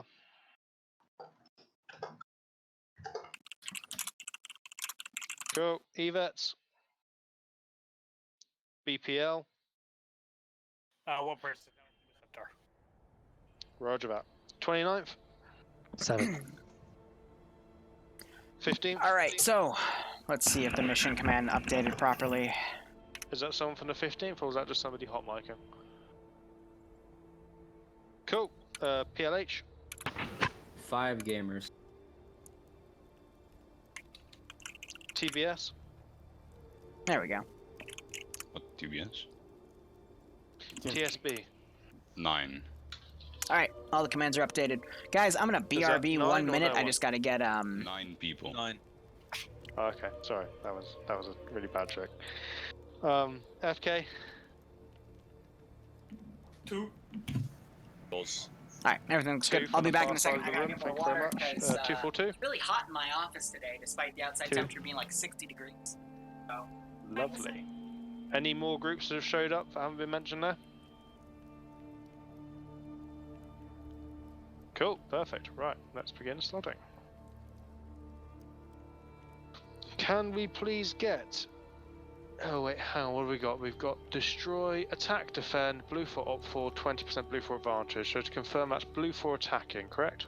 Yes. Okay, let's get PLH on op 4, option for leadership. Hell yeah. Fantastic. Let's get FK on blue 4. Yep. Sorry to interrupt, but AA's been on defense all night. So AA blue 4. Okay, AA go blue 4 then. Yeah, FK. Did you say FK blue 4? FK a blue 4, option for leadership. French, do you want to take it? Yeah, copy. Alright, that's an affirmative. Fantastic. So 20% blue 4. Just so you've jumped into automatic rifleman, not platoon leader. Looks like M17's going APCs again. Or AA. Okay, let's get Zeus Community on op 4. Let's get Anti-Stasi on blue 4. Let's get Armor Finland on blue 4. Leadership is still open. Do you mind if we take it? I think it shouldn't be open. They've been taken. French, for like you need a to jump minute. up to platoon. My cat looks Oh, yeah. so depressed right now. Alright, I got my slot. They're getting everyone in. Platoon leader is still empty. I'll update French, the are you command. going Looks like platoon we're at or are you going 100 medic? players here. Okay, very good. Lovely. Let's Alright. get the 19th on op 4. I didn't do anything, mate. She's just sad because I left for a minute to get Scandi more Recon water. on blue 4. Let's get 1RW What a on needy op 4. cat, I swear. Let's get the 13th. So yeah, on that blue 4. round 2, I mean, Let's get the 29th. Independent blue had 4. it, and then they just lost that maneuverability, and then Let's again, get it second only LRB takes one or on blue two 4. guys on the opposite team Let's get Cadian to on screw op 4. you up completely, you know? Let's get TSB on blue 4. Let's get 242 on op 4. Ramble. Psst, psst, psst. Over here. Jesus Christ, I'm petting a cat I in my believe that's lap every team. while I Is there any stream. team I left just want to unspotted other go than Centaur? "Good," as I scratch behind your ears. Fantastic. And then if you're Centaur, I want you to slot up in blue 4. I can just dress like Dr. Evil. Screw it. Was second slotted? Was I in SL in that Second has been JDAM video? slotted, It's been a second on blue while. 4. Oh, you know, I was, and I was asking them where the freaking... Yep, yeah, I remember. So everybody I remember now, who yep. is a solo player, times. come here independently. You are slotting into blue 4, please.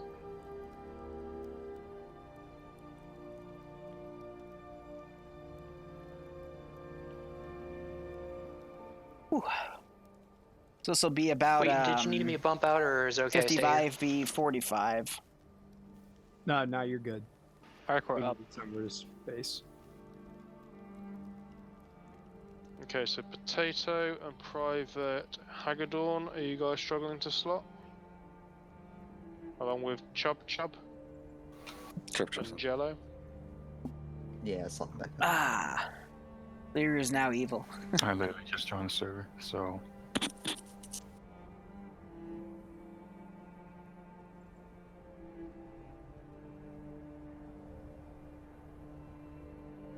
SL squad leader, yes. TL is team leader. AT, anti-tank, MG, machine gun, yada-da. Are you with a group or not? Yes, the cat controls everything. Now she's attacking my feet. Bramble! Call her Bramble because she likes to bite and she likes to jab people. Yo, right? What? Also, I gotta... Yeah, sorry, I just got attacked by a moth. Good. Damn. What? Sorry, moth. Lamp. You should bring. Sorry about that. Oh. Right, who's still got to go? Okay, he's disconnected. That makes that easier. Real quick, I got another stream to add for the you there, multi. He's joining. Yes, I am. Who are you with? I am Anastasi. Anti-Stasi, so you're on blue for my dude. I gotta find Indigo Fox now and give him an updated one because he was asking me for it. I just appear to be having a problem where it's not selecting the role I try to click on. What are you trying to get in as? I'm going as Delta 1 ammo bearer since everything else is taken for Chub. Do I Go. choose squad leader or can I Chub, go Bravo 1, team lead. Bravo 1, alright. And me? Do I just grab whatever's open? What's a multi? So yes. exclamation point MULTI is a multi-Twitch link which shows everyone together on a the same window. So if you wanna, there's a lot of people to watch on that menu, so you can pick off who you want to watch and who you don't want to watch by taking their names out of the link. And you can build yourself one where you'll have, you know, me commentate and maybe like Flying Finn, Nemesis, Game with Pickles. Like, you want to see those POVs or balance, you know, some Blue 4 guys, some Op 4 guys. Entirely up to you, but this is just a list of everyone streaming the op so you can get some on the ground perspectives as you know, commentators use depending on what's going on. I think we're okay. Yeah, you happy? Yeah, I'm having the same problem where I click on something and then press OK and it's just not letting me load in. So French is going to platoon lead. 57 out of 57. Dingo's going to... No, it's Fred is going to platoon marksman. Interesting names right there. They got their full 117s. Luso is platoon lead. We see him do it once in a while. Twig King taking marksman. Platoons only, please, right now. Everybody else in chat. And we're seeing the Matt team being, again, the Carl Gustav. Right. Who is that individual who's having a problem joining in? And RPG32. What is the issue you're having? Clicking on the slot I choose, then pressing OK, and there's no response. Which slot are you trying to go for? I grabbed Alpha 1. The first thing I saw, I guess that's squad leader. Alpha 1 squad leader. Okay, is that on blue 4? Did you say? Yeah. Okay, that's currently taken by Zachary. That's me. That's you can't. Oh, okay. You are in the slot. No, no one can push in yet because we've not got to that stage yet. Okay, so don't press OK or anything. Just wait. You can press OK if you want. Won't change anything. Right. Now we're being patient. Op 4, you've got. Oh yeah, don't use multi on your phone. Your phone cannot load all those bandwidth. Lucid. It can't load everything. You've got 1 minute. Go. Yeah, okay, I'm happy. Also, if you're on mobile data and you open up a multi-Twitch link, you're going to destroy your data. I'm good. Okay, awesome. Let's push to the briefing. All right, let's see what they got set up here. 100 plus PvP for this one. I'm hoping we'll get back to 120 in the NA branches. I'm ready.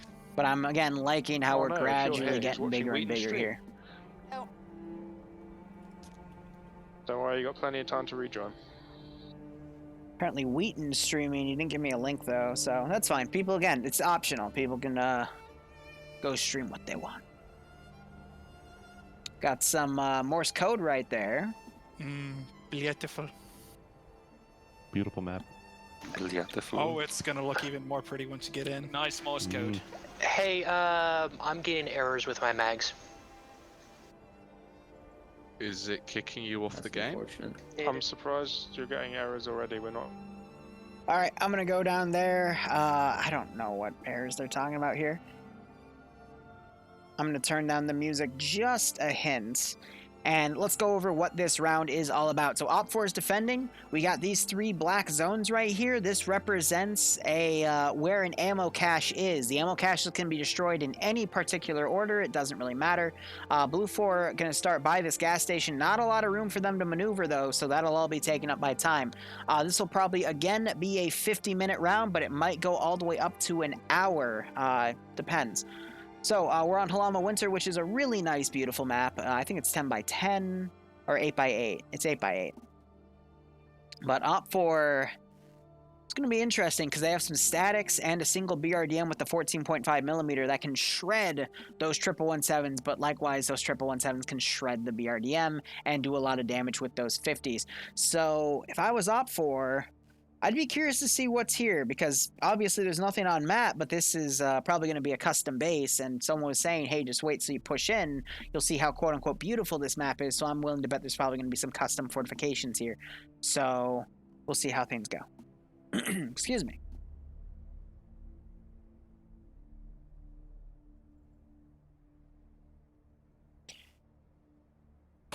So now we're just... waiting for their brief to be put down. Just you know, there's only like 4 different types of missions that they do, at least concept wise, you know, to keep things simple. So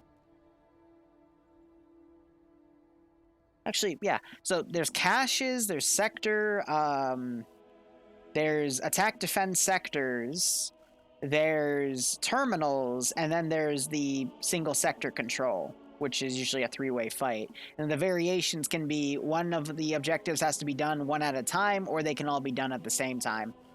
And then there's been a variation on cache destruction, where for one round we did, there was also a specific vehicle that the enemy team had to destroy. But otherwise, actually there's been a 5th. There was one capture the flag that was done with that beached carrier, but I haven't seen anything else used. Nothing else comes to mind on the top of my head.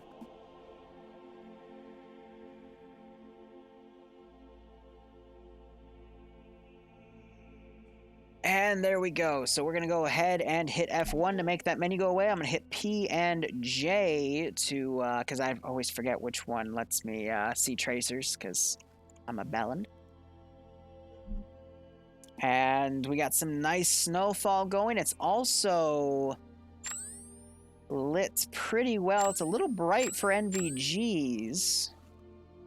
Let's go ahead and look at what Op 4 has here. So looking below, it looks like they have 2 transport gases. They've got the 2 static cores, and they got the BRDM right here. Also, I'm not seeing any of their symbols.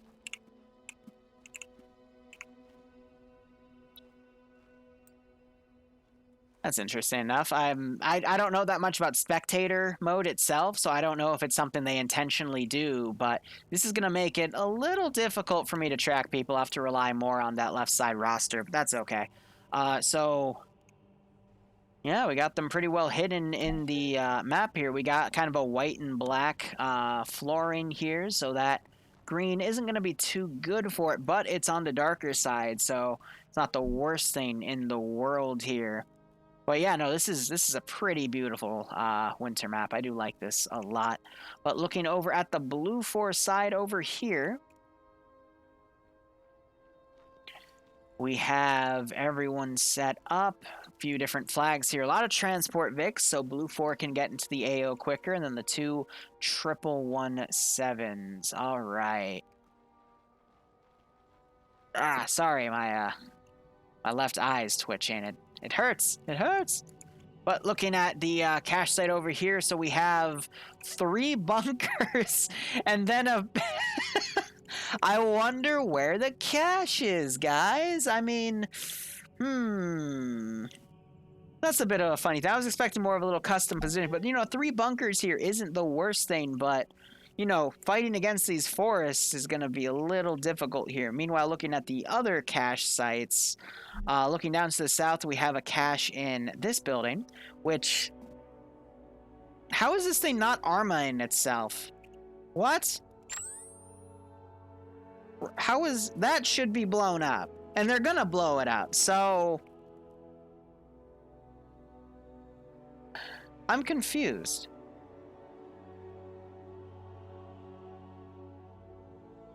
I don't know, maybe at the end of save start it'll armor itself and destroy itself, which would suck. But that's... It's like super obvious, you know what I mean? And Von Sticker coming in with a rate of 12. Vaughn, what were you just playing? And we got the other cache in a nice smaller building right here on a little less of the inconspicuous side. So if I was OPT4, I would pick 2 cache sites to defend.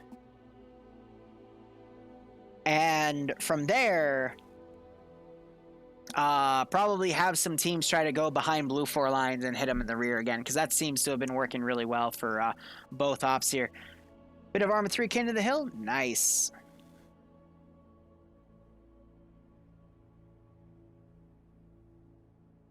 Listen, Liru, what would a plebeian like you know with only your 44 hours of testing when they clearly test maps for 45 hours of testing? Well, you're right. I almost call you Nemesis. You're right. What's that? I mean, clearly, I've met my match in terms of testing here, because I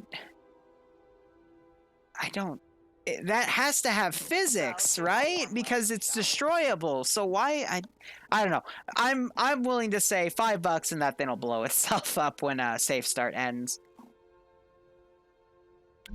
Either way, I don't know. Also looking, I don't think any of these guys have night vision, but since I'm having a little bit of trouble seeing them, you might see me go to thermal a few times just to keep track of all the players, then, you know, referencing them in the map section and whatnot.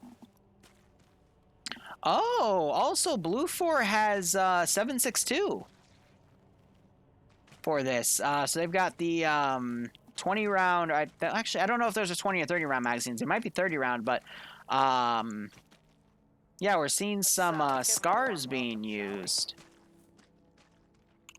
Interesting. And then back here, what's OPT4's main weapon? I think it's going to be AKs. But is it 74s? No, it looks like AKM variants here. Interesting. So OPT4 already pushing a team out. They're going to probably go counteroffensive. We already saw Gaz get pulled out. It's going to probably take some guys on that mounts. Now, it's a little hard for me to get into the topographical view here, because if I scroll out too much, we kind of lose it.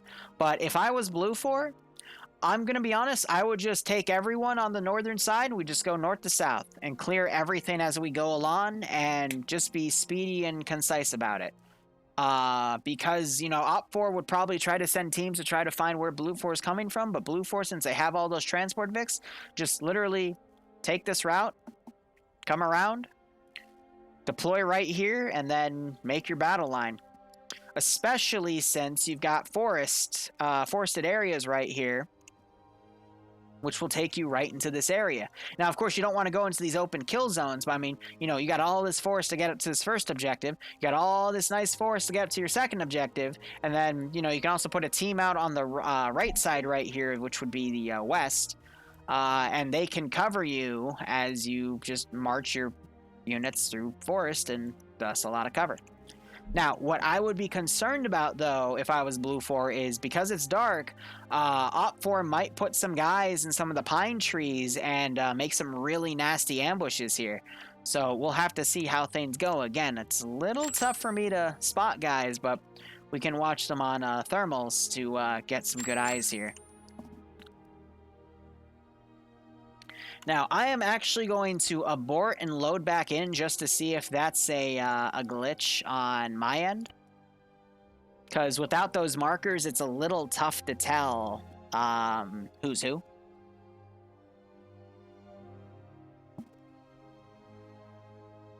And I want to, you know, try to show things to the best of my ability to you guys to encourage you to keep watching or playing. But looking back, I think it's intentional because I'm not getting any symbols when I look up there, so... Oh, nope, there they are. All right, so it was just a glitch. Cool. Whew. All right, I did not want to have to deal with that because, you know, we rely on these symbols to tell us, you know, who's who. We got the names popping up as well. Thank fuck. I was really scared because, you know, if one Blue 4 guy gets intermingled with all the Op 4 guys, there's no way we'd really be able to tell in this lighting who's who. So there we go. Also, yeah, I love how the map is called Silent Night as well. Now, if I was Op 4, again, I would pick 2 areas. I'd set up defenses. I would probably forego this one. I'd probably put a charge in that one building. Does it have any? Yeah, I would put it like in back there. And I would have a demo guy just camp in a pine tree. And when people went in there, because it's obvious where it was, I'd just have the charge go off. Easy, you know? But we don't really see traps like that get made. And push comes to shove, I'd rather be up here commentating than sitting down there for 45 minutes for a single trap, you know? But either way, we're having independence. Looks like they're going to abandon the northern cache, and they're going to go for the middle cache and the southern cache to defend.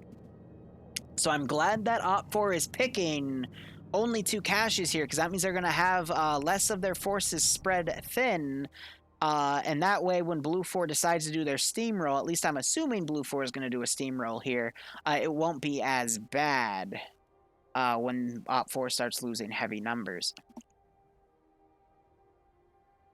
But I like seeing some of these squads like this one right here branch out. I really don't know what they're going to go for. This is all a Bravo.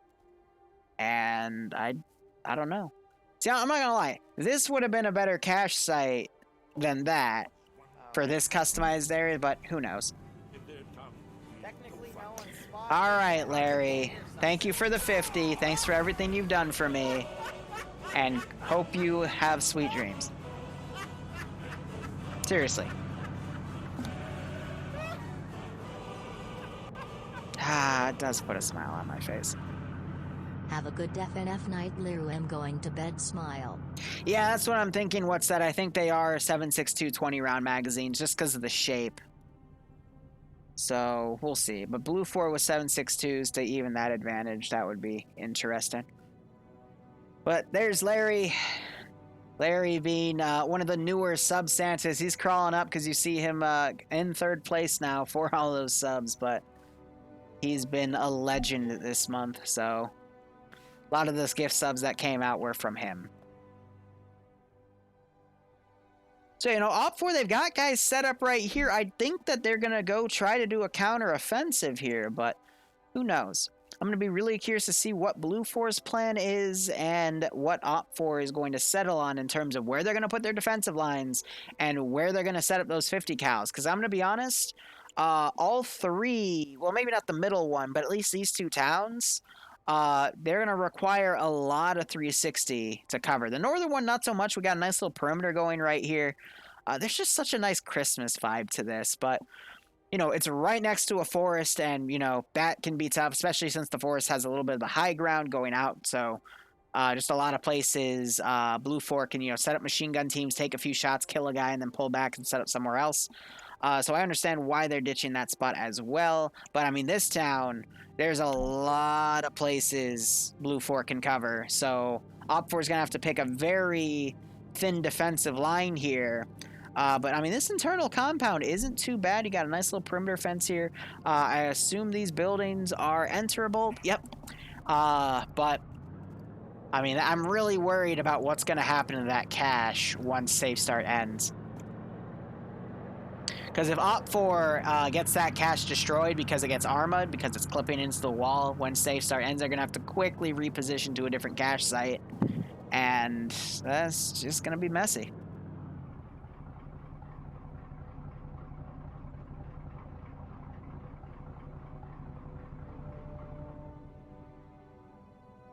It feels like it's gotten a little bit brighter. Just a touch. We did notice, I think it was last week, that there was a mission that, it was Nemesis's mission. It started very dark, but it was the Zargabad one. It started dark, but it got a little brighter and a little brighter through safe start. And I really liked that prospect where, you know, you start out dark and then it just, you know, goes in the morning and you get the lights on. I thought that was pretty cool, but Op4 set up in a truck right here might go counteroffensive. We also have guys on foot going counteroffensive. That's not the smartest idea because there's a lot of ground to cover. In the first stop, a counteroffensive by Independent was a good idea because there were only two predictable routes that Blue 4 could go because, you know, Dude, Takistan Mountains, remembered but... that I have Prime and that Twitch is a thing. 3. So, you know, Independent had the easy ability to go out and counterattack, but Op4 here, there's just way too much possibility, and I just don't see it. I don't see it. But Ruby, thank you for the 21-month resub. You have remembered that you have Twitch Prime and you decided to give it to me. Thank you so much, my man. I hope you keep enjoying the operations, and I hope you get a kick out of this one. I'm talking too much because my body will intake air and then I'll get hiccups, and I'm hoping you're not hearing them, but I hate my hiccups. Whew. One other thing I want to point out is these two warehouses, they have that little upper area, and I personally, like, this is one of my favorite spots to put units down, and I've seen TSB members time and time again go up and use those, and it's been messy. But in that case, it was Scandi Recon, because now the official TSB group is, I gotta start differentiating, but that's A-okay. Meanwhile, Blue 4 starting to mount up into vehicles. We got 2 forming up to the south. I think they're going to do a pincer movement. We also have one that's pulled up next to a gas station with Naked Joe McGee as, I don't know. I don't get it. So, again, Mike, my thoughts are going to be, where is Blue 4 going to attack from? Op 4 has decided that they're going to defend the southernmost and the central cache. And... you know, where's Blue 4 going to divide their units? Are they going to do a battle line going down? Because every time I see this shape, it's just easy. Battle line down. Especially when you have all the forest to maneuver with, so. Seeing these guys up on the corner usually means they're going to be scouts. So, for example, I know Twig King, he's one of the marksmen, so he's going to go off with a buddy and try to find a good vantage point. But... accidentally right-clicked on the map and it forced me to hold a zone.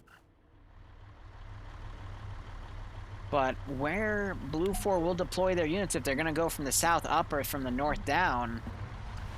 From this angle, though, I assume they're going to go south, which I wouldn't have done personally because that's a lot less distance that they have to kind of sneak in here compared to this one, where they had a lot more, like literally a kilometer worth of room to sneak in. But this one, this is only about 400 meters tops.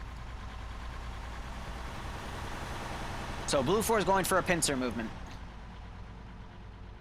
Not the smartest decision, but I can see why in their circumstance. But it looks like they're committing both vehicles to the southern flank. So what's going to end up happening is this force is going to... Whoa? Hello? That was a 5.56. I guess it was in the back of one of the Vics. That was a little ominous. But there's no marker of a player. Maybe there's a ghost.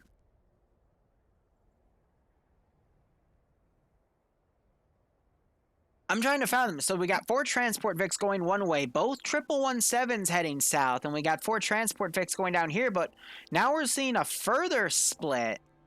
They're not keeping together. I don't know what that's about.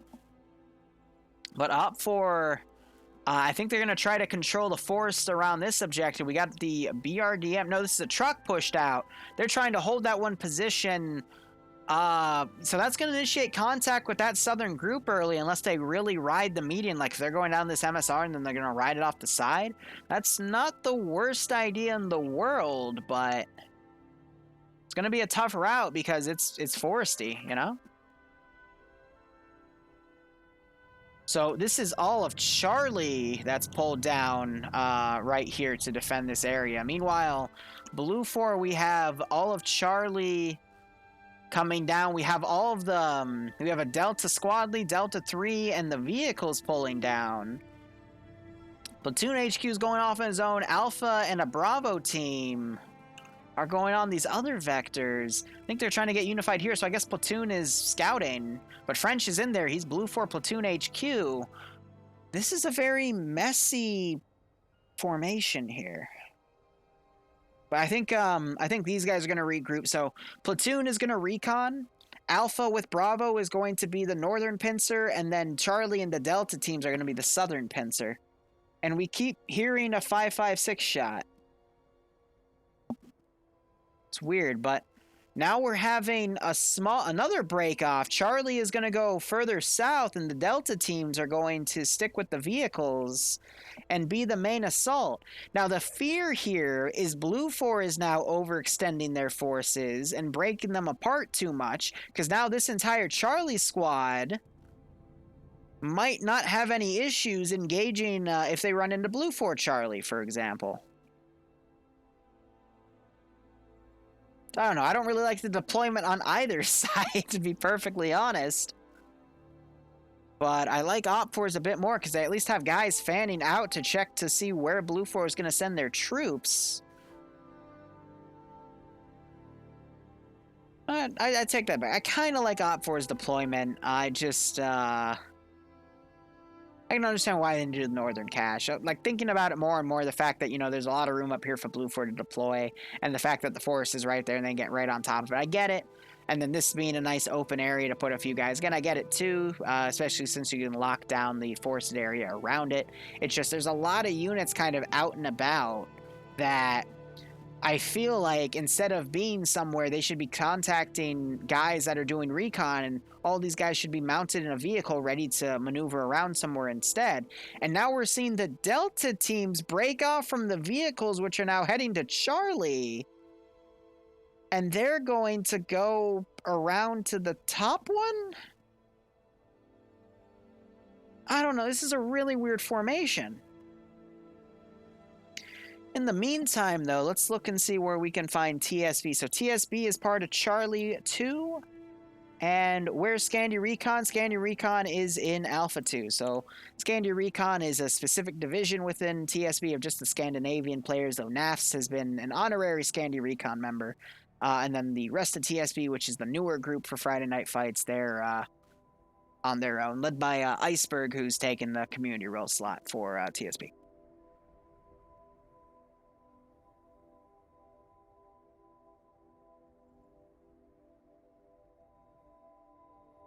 So now we're seeing Blue 4 doing some dismounts up here, playing it cautious.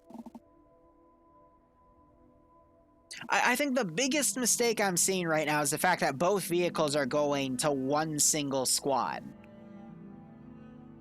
At least send the vehicle up to the northern pincer, because again, all it takes is one AT guy to take out both Vics and lose that asset. So it feels like a little bit of a squander, but also these guys are not going to be able to pull proper security for both of those vehicles. One vehicle, absolutely. One team on the left side, one team on the right side, it's fine. But both, especially since they're being brought into the forested areas over here, it just... I don't get it. I don't get it. And the cache, I guess it didn't get armored, but did it at least get, like, knocked back into the building, or is it still exposed? It's still exposed. That's so weird. It's like literally on the door. Like, that's... Ugh, it's so weird. Because that thing's supposed to have physics and explode.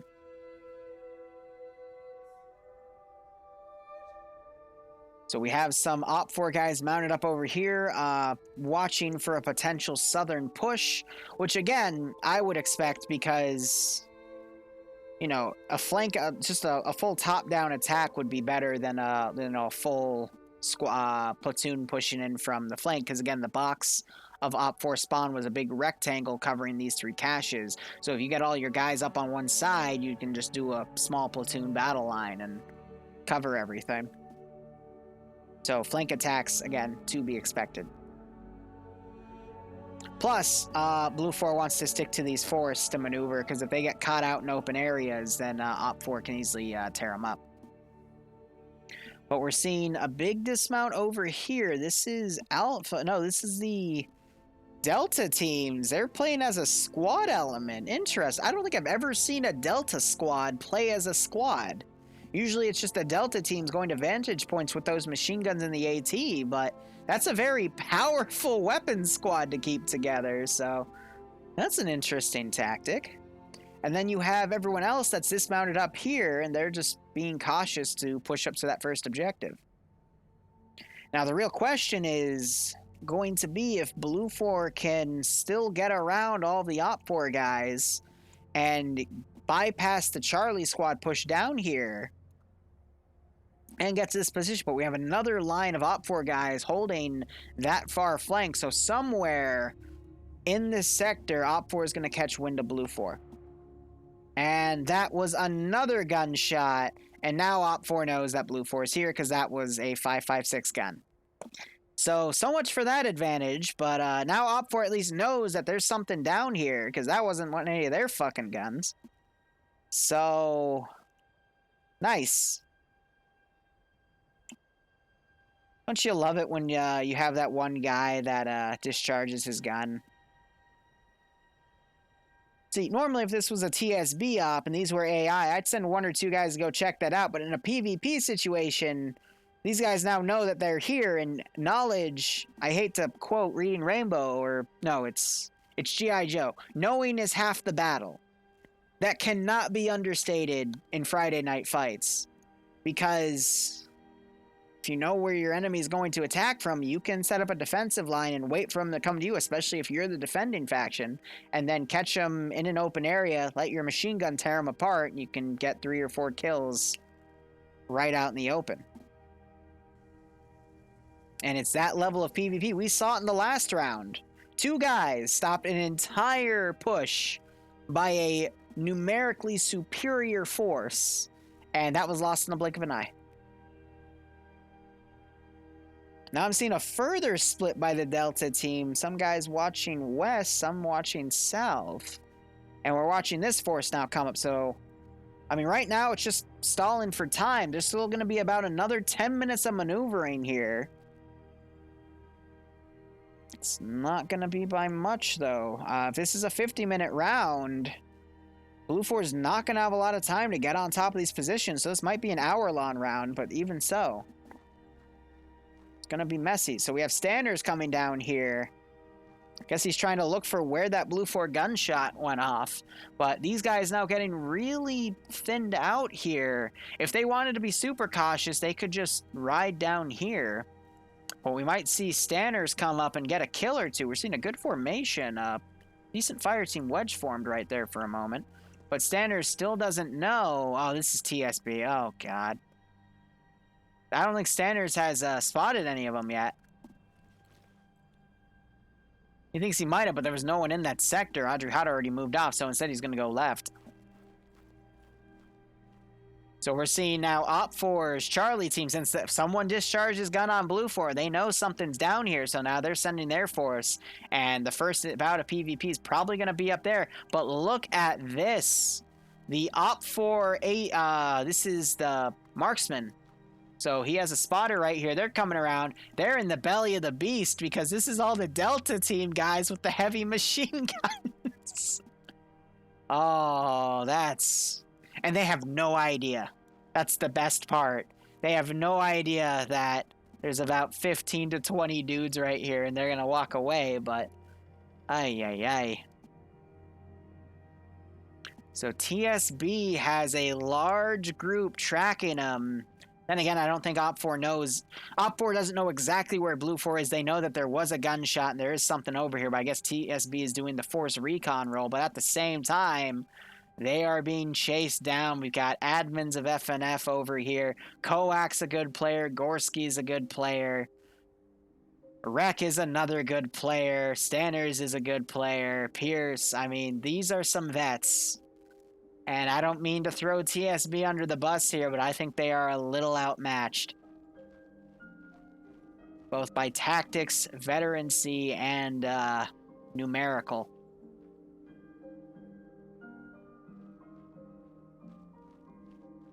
I mean, with this formation, I think Op4 is just guessing here, but it's turning into a really good box-in.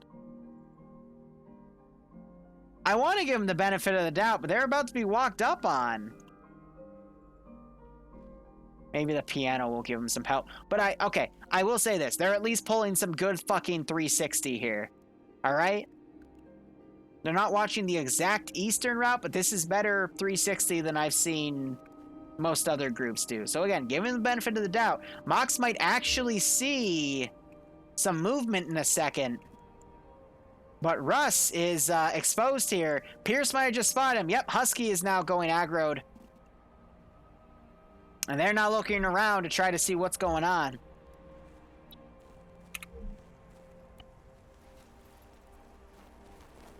And they're pulling around instead. I'm going to quickly look over there. You hear the 1117 coming down. Marksman and friend left that area. And now Stanners is also coming up close. I'm going to go back into free cam here.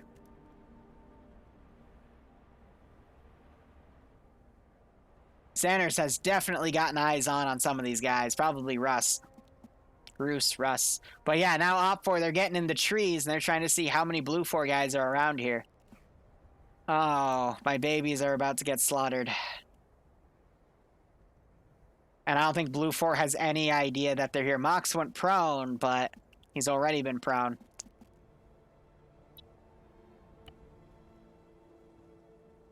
We're not seeing any exact shots getting lined up yet.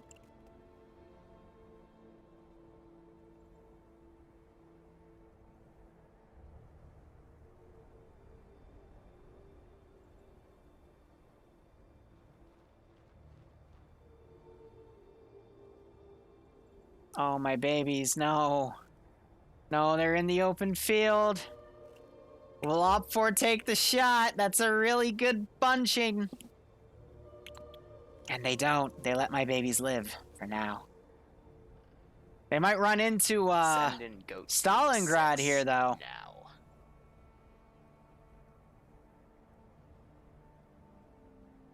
Oh, my babies. They're the bait squad as the rest of the group moves off the MSR. Oh, my babies. My babies, no. Outcast, thanks for the 13-month resub. In the jungle, the mighty jungle. The lion sleeps tonight. Jesus. Well, thank you, my man. Hope you keep enjoying the ops while playing and watching. Hope you're enjoying Friday Night Fights. I hope you get a kick out of this one. Indigo and Arcor. Arcor's the head honcho of Friday Night Fights. Indigo, one of the admins. Oh my god, and Mox is gonna run right up to him, seeing the rocks and going, hey, yeah, this is a good thing to cover to have. Oh, and this is the AT. Oh, and they just saw Mox. Oh my god, guys. No way. No fucking way. Adriano! Adriano! Yes! Yes! Thank God for fucking Adriano. I didn't even notice he was here. There's the double taps going on. Oh, thank God. Now they're getting shot in the back of the head. Russ taking that AT launcher. Adriano immediately returning fire. Trying to get us. Oh, my babies! My babies! Oh, so they know the jig is up. I'm sorry I shouted. I got excited. Mr. 21 kill streak. Saving the TSB Ducklings. And now the rest of Op4 Charlie is going to wonder why their Delta 4 team just died. And now they're pushing contact. And now a real firefight's about to begin. Looking at the rest of this area here, still not a lot going on. Still a lot of maneuvering done by Blue 4. Prazi giving a double tap on an already dead body, but he doesn't know that, so it's A-okay. Arcor, I doubt he's going to wake back up, but they took his guns. I love it. And now some blue on blue going on, as the rest of the Blue 4 force now coming in. Looks like they're able to recognize it. Stafenby, aka Stalingrad, getting caught out in position, getting double tapped by Moxie, and now my babies are going to get some licks in. Pierce, however, catching Venator and Tarnafok out in the open. Venator goes down. Tarn is none the wiser, though. Tarn, your battle buddy just went down, you forehead. Audrey Hotto, however, saving Tarn by killing Pierce. And now we're seeing this nice little concave as two teams push up to take on Charlie. This is not what Op4 wants, because Op4 doesn't have the numbers advantage Blue 4 does. And if Blue 4 is losing guys needlessly, if Op4 is losing guys needlessly like this, that is not good. Because that will just give Blue 4 an even bigger numbers advantage. But it looks like these guys know what is up. We're seeing some smoke grenades being popped and some guys falling back. But we're also seeing some blue on blue going on between Op4 as well. And we're seeing some shots in the back as they try to pull back. Just a massive concrete. Whoa! Massive ragdoll there. Audrey Hotto up on 2 kills. Those other 2 didn't count, but he got the downs on him. Might catch dead out of the open here. There's the spray, knocks him to his feet and knocks him out and gets that kill. Audrey Hotto on 3, technically 5 kills now because I'm crediting him with those. And manages to catch that other guy out in the open. Helps with an assist to knock that guy out. Amazing. So Blue 4 has taken the Mat team weapon for Op4. That's going to help them out to try to find this BRDM to destroy it. BRDM now pushing up. They do not know that the 2 117s are up here, though, and those 2 117s can easily massacre that BRDM with those 50 cals. So it's going to be a job on who catches who first. But even if the BRDM gets the first shot on one Vic, the second 117 can come up and knock it out. So, I'm pleasantly surprised with TSB here. I'm glad that my ducklings didn't get massacred. Instead, they have the big bad Op4 on the run. And wow, Audrey Hotto, with his eyes, is able to basically save my ducklings. It was 3 weeks ago. Audrey Hotto had a total of 21 kills. Only 19 were credited, though. The other 2, he got 2 guys down and they bled out, but it didn't give him the kill score for it. But he does have the official Friday Night Fight record for most kills in a round. So anyway, BRDM caught out of position here, started engaging one of the 117s here, but now one of that 117 that engaged is now pulling down. It's just going to take a lucky 50 cal or 14.5 millimeter shot to basically knock out the gunner. Now, advantages and disadvantages of these vehicles here. The BRDM has the bigger caliber. 14.5 is bigger than the 117, but the 117 has 100 round magazines for its 50 cal, while the BRDM only has a 50 round magazine. So that 117 still pushing. Also shot 2 wheels out and has shot the engine out of that Vic. They've reloaded though. Also, the BRDM has a little bit of a weaker armor than the 117, but I think they disabled the gun.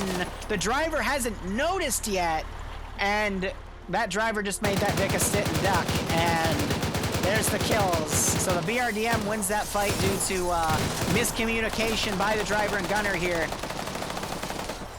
That 7.6, so both Vics also have 7.62, but that 7.62 will not penetrate, so BRDM disabled, but Blue 4 lost a 117 there, but now we have the other 117 coming up to avenge its brother. 50 cal penetrating in. And yep, now we're seeing the crew getting shot to shit inside. So when you engage these vehicles, you want to aim for the turret and under it, because that's where the gunner is, and then the front driver viewports to kill the driver, but the gunner is the most important. So anyway, Op4, they're pulling back, I think, to get in their gas that they pulled into here to drive back up to their main force. So far, Blue 4 has the advantage. They still got one 117 up and fully capable. They got a lot of free kills here. They got the Delta team gunner killed, so that means there's going to be less AT for the Blue 4 guy to deal with. However, it's not that big of an advantage because Op4, oh, some lightning. Sexy. Op4 does have RPGs in every squad, whereas Blue 4 only has disposable AT. So there's still a major AT threat that Blue 4 will have to contend with. Meanwhile, we're hearing some Grenadier rounds going off, probably by Hippie. Yep, he does have the Grenadier weapon. And he's been popping that into Blue 4, sighting some of these guys out. I don't think he's getting any fruits of his labors here, though. No kills, and Blue 4 now know that he is there. And they're firing in his general direction. Well, we're seeing a big concave here by Op4. We could potentially see what happened to that one Op4 team happen to Blue 4 guys here, but this is the Delta teams for Blue 4. So they've got the heavier weapons. They've got the 240 Bravo. They've got the not AT rifle, the Carl Gustav as well. But this many people coming around. Rigel coming in first. He could do a lot of damage. Also, that Northern Cache has been taken out. So he's running up.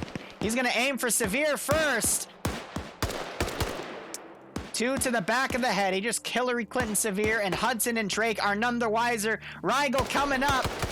Gets one double tap. Hudson turning around, wondering what's going on, and Rigel just scored a triple kill. And now he's getting shot at by Bluck. But that is one MG team already down. And Rigel firing back, but that's all friendly. So I think these guys are now going to hear that audio PRD. Boston going down. The Carl Gustav gunner. And Wheaton and Cyrus are in trouble. But we are seeing... Nope, there's some rounds going right off. Some flares being popped as well. That was... I think Cyrus getting a drop there. But yeah, these guys are getting surrounded. Some really good spacing by Op4 to get around here. And Wheaton is crippled. Cyrus hiding in the tree here. But yeah, we just saw the mirror opposite here of what happened with Op4 earlier, and it is still anyone's game. Berg just ran out of ammo there. He had Wheaton in his sights, but gotta keep track of your ammo here. And Ball Out is, Ballot, excuse me, he's running in, but let's see. Goatland's come up. Just double tapped Boston. Just double tapped Wheaton. Cyrus also getting shot by Bluck. And that's the not 4 encirclement right now. We still have Gastel and Ballot coming, but ouch. Meanwhile, Charlie team, their 3 guys are pulling around over here. Blue 4 is getting a big concave over here, though, but we'll have to see what Op4 is able to loot if they're able to take that Matt team weapon and whatnot. Also the MG from one of those Delta teams. And we see Ballot trying to get some shots in, but he is prone, not really being mobile. He needs to get up and move real quick. Pops a grenade to play defensive. Manages to hit Bluck. That's the power of that 7.62 rifle. Just a few to the chest will knock out your opponent, but Bluck could still wake back up. So Ballot now running to the right. Instead, he opts to hide behind this rock. His grenade he threw was a smoke grenade, and we have Shadow locked here, hiding behind some trees, waiting to hear some footsteps.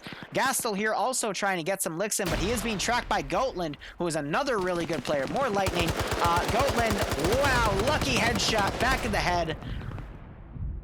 And that knocks out the Gastel, who had that 240 Bravo. So we might see Goatland go for an upgrade here. I don't think he noticed he got the kill. No, he does not. Give some suppression. Make sure that he's dead with those double taps to the head. And look at the big concave Blue 4 is going for here. But they are running out of time. We could potentially see a 15-minute warning called in 10 minutes. But I think this is going to be an hour-long round, so we probably won't see that for another 20 minutes. But even then, excuse me, Blue 4 running low on their time here, but again, it is falling to the PvP. Still anyone's game. So, Ball Out might catch Shadow out of position, gets a headshot on him. Also shooting at Bluck, gets the headshot on him too. 2 beautiful kills by Ballot here, getting a little bit back here, but Goatland, he's going to hear those gunshots, and he will go hunting. So Ballot blending in to the back of that tree. Goatland playing this cautious here. You're literally just looking at little black specks here. Goatland not seeing Ballot there as he moved because, again, that tree contrast is just too much. And Blue 4 setting up their forces really well right here. So Goatland, again, being very twitchy, trying to make sure he doesn't get pinned down with those headshots. Ballot, meanwhile, think he just spotted Goatland. Yes, he did. Now he just has to wait for the right moment. This is that moment. Ballot. He reloads. Waited a little too much right there. Gotland now turning around and spraying. Getting a few shots over, keeping him suppressed. Ballot's going to run out of ammo real quick because that's a 20-round magazine. There he goes, darting in those trees to reposition. Really good call there. And a few other OPFOR guys are starting to take note. Twig King coming in. He is the marksman, though. He's got to be careful. That gun is not good for this CQC, but Ballot needs to make sure he doesn't get tunnel visioned, thinking that Gotland is the only guy here. So he's going to get in a standoff with Gotland. Gotland putting some GL out. And it was a lightning GL round. Interesting. But no, that was probably a random OPFOR GL round for a flare. And now we have Twig King coming around. You don't really want to put the marksman out there. He spotted these two bodies. Ballot might hear his footsteps. But Gotland's coming up this forested route here. Twig might actually catch Ballot out of position. Wow. Oh, and he quickly switches the marksman rifle, but Gotland has run up. Oh, and Ballot. Oh. Wow. Gotland getting incredibly lucky right there. And now Twig running up to see that Gotland's gotten the kill.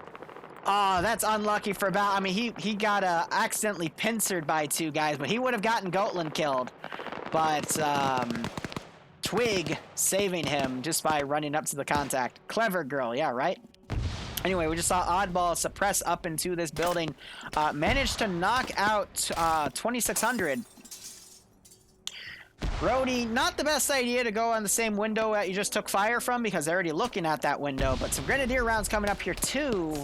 And Blue 4 is now making their push on this position. And it looks like they have recovered and repaired the 117 that was damaged. Yep, so both 117s are still capable now, and they've split off to two-man crew those Vics, so that's gonna just be even worse for OPFOR. So we're seeing some individual firefight skirmishes up here. Bob Winchester and Thule, two good players as well. Sky Online, also a decent player. But Dooley's gonna try to camp out Bob to come to him. But I'm loving the mix of these major and minor skirmishes because you honestly don't know which one's gonna be the important one, which one's gonna be the bad one. But Flying Finn trying to get some shots on Sky Online. To clarify what I just said, every firefight counts. One guy could easily kill 20 dudes. We've seen it. But Bob Winchester accidentally overextending too far, runs into an entire squad of Blue 4, gets knocked down, and he did have AT. OPFOR needs to start trying to figure out what AT they have on station to deal with this, these 117s, but I don't think they know that these 117s are down here in this position. They do know that they're to the south unless their BRDM didn't get a radio message out, which is highly likely anyway. So OPFOR, they got to keep their AT close to the chest here because they have already lost that MAT team gun. So Blue 4, this is Scandia Recon, clearing out these buildings. And Blue 4, we do have a man down right over here. They're going to start skirmishing with guys. So we do have an Alpha team for OPFOR down here. Could potentially push this southern spot. GL round landing close to Defensor. That would be their team leader, who is Cobra. He's lobbing some GL rounds over here, but Jello and Misu have heard those shots, and they've set up a defensive line right here to try to spot any movement that comes around at that angle. 117 is now pulling in. The guy that was with 2600 has died, but 2600 woke back up. And again, if there's AT up here, ew, Wombats! Missing that AT shot. That is unfortunate. Wombat, I've seen him make really good AT shots in the past. That's not the case. So he's made these vehicles aggro, freaking out over the RPG round going by. So they're now basically coming through and just suppressing random areas, trying to form a distraction here. But the fact that they're pushed out, overextending on their own is a little concerning here. Because the heck was that? Oh, that was AT being fired from the Alpha team at G-Legs' Vic. But I just don't want to see these Vics come up and overextend and just run up to an AT guy and get shot to shit. But we're still seeing fire coming through. I love the lightning and the snowstorm, by the way. And we still have some pretty far skirmishes here. just as Blue 4 is starting to close the gap here, we still have Bob as unconscious, and we also have T5 Bay and French out in position over here. That's ground command, I think, is 2IC. Yep. Actually, that's platoon medic, because Dingo is 2IC. And, I mean, it's still anyone's game, but I'd be giving the advantage to Blue 4 right now, just based off of the current PvP and the fact that these AT guys cannot seem to land an RPG shot, even when the Vics are being stagnant. So one of the Vics just took a little more damage. That might be the already wounded 117. It's got a broken wheel. You can see its right axle exposed. But we might see Dust here come in, get Prozzy and Risen killed. Prozzy is unconscious, but he wakes back up. Some heavy machine gun fire coming in. Prozzy trying to climb out. Dust Eye, if he's smart, he's going to come in this doorway and tap him in the head. There it is. And that knocks out Risen. Prozzy is none the wiser here. And unfortunately, he's about to get tapped by Dust. So that is a nice 2-for-1 special that Dust just got. And hopefully he'll get those double taps. Risen waking back up as Dust leaves. Dust!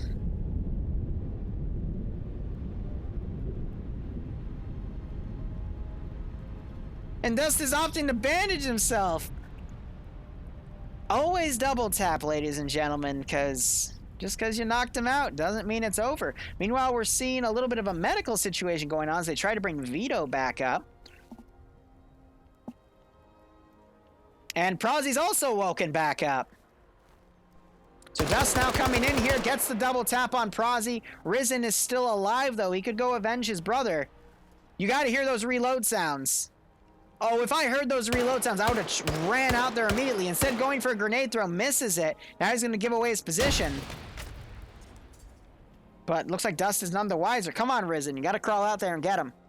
Send in GOAT teams. Harry Hero, thank you for the Twitch Prime sub, my man. I hope you keep enjoying the operations. Hope you get a kick out of this Friday Night Fight stream. And I hope you get a kick out of this one. So Risen now coming around.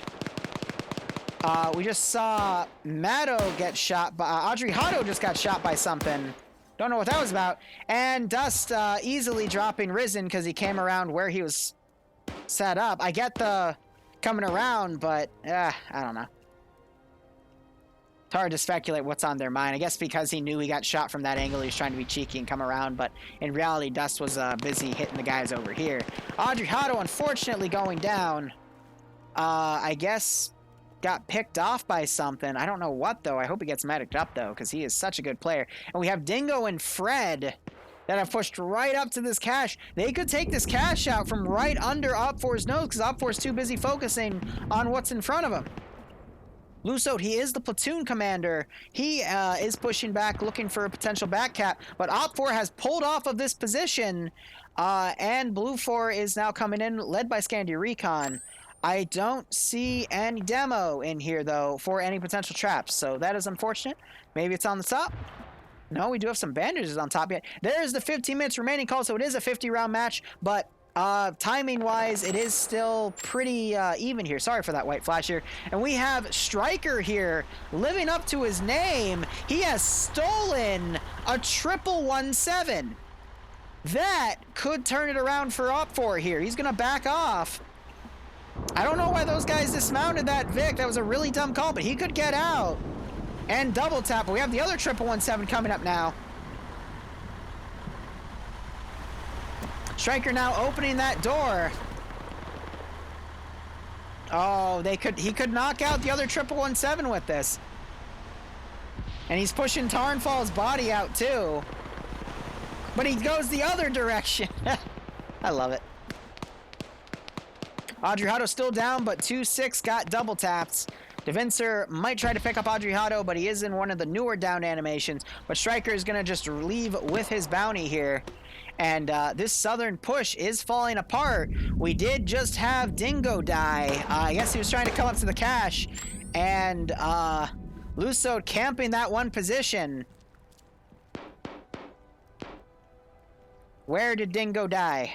Dingo died on the corner over here, looking for that cache. Wombat, I think, took him out. I'm going to switch to night vision for the rest of this because it's a little bit cleaner because I think it's getting a little darker here. Mountain shooting at his rear, I guess thinking he sees something. And I'm going to take a sip of water.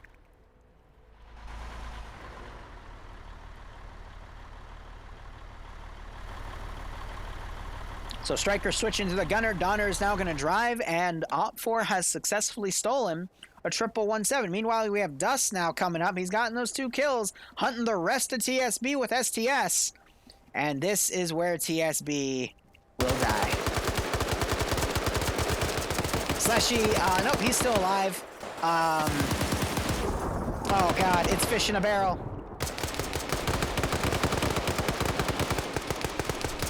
Dusty getting shot dead, yes! Alright, now they just gotta deal with STS. Grenade gets thrown in, but it bounces out the other doorway! And we have a machine gun now firing into the compound. STS almost knocking himself out with his own grenade. He's trying to aim his gun in here to see what he can see. Gets the rear shot onto Vincer here. And there's a machine gun also suppressing Slushy here. But Roos is watching this area. He gets shot at immediately. Now machine gun's got to be careful because he's suppressing the friendlies. I like how STS is using this open doorway. But Russ still factoring out here. And Russ spots him through the window and gets the shot. Nice. How many kills is Russ at? That was his first kill. Nice, but that might also not include the amount of downs he's gotten. And Op4 shooting at their own dude right there. And Op4 also doing a nice counterattack here, knocking out some of the Blue 4 guys. But we see this cache now cooking off. Explosive went yeah, so there's some satchels right here. But I think that was the trap that Op4 made, but that's done. Yeah, so I think they're going for a building knockout. You don't always want to rely on that, though. Just putting the satchel charge in here would have done a lot more damage, so that is unfortunate. But now Blue 4 can now pedal to the metal down to that position. There is about 11 minutes remaining. Op4 has a pretty decent defensive line here. Fred, I think, is trying to just find a way to get some licks in, but they don't know specifically where this cache is. And I also want to see what Op4 does with that stolen 1117. But Blue 4's flank right here is unfortunately done for. Audrey Hotto has bled out. Sadness. And I think they're going to try to stabilize Devincer. Maybe. Or they're thinking that he's dead.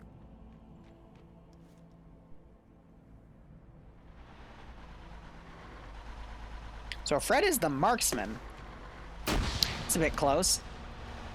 I hope he's called in that he's friendly, though. I'd hate to see Op4 try to blow him up. But I think they're firing GLs at their commandeered Striker.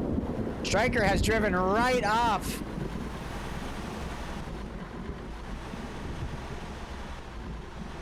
How did they not see Fred? I guess it's the driver's off day because they don't have third person. So Fred catching a little bit of a lucky break there, but he should know now that there is a stolen vehicle working with Op4 here. So Blue 4, a lot of guys to maneuver here, but... Oh, and then we have a Bravo. I didn't even notice those guys doing a wide maneuver around. Definitely Blue 4 has that numbers advantage, but under 10 minutes remaining, it's going to be close. Either way, if Op4 can hold in that small amount of time, they can do really well. But yeah, Fred is... Oh, he's getting shot at by the open window area that Platoon HQ is using. Again, I love that spot. And Fred pulling back, looks like popping a smoke grenade right here. No, it's a regular grenade in case he's getting run up on. And he's going to crawl around under the light trying to find a better position. So, meanwhile, TSB rallying with a few extra guys here. None of them are medics, though, so they're probably not going to get Devincer back up. And then we have Tarnfolk and Jello. They are working on a guy down here.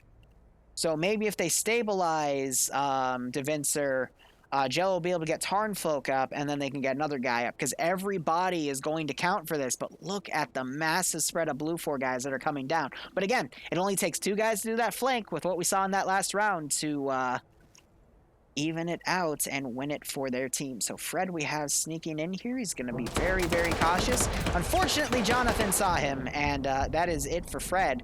I assume Jonathan's going to run up and get a double tap here. Instead, firing a GL, that's just going to put more damage on Fred.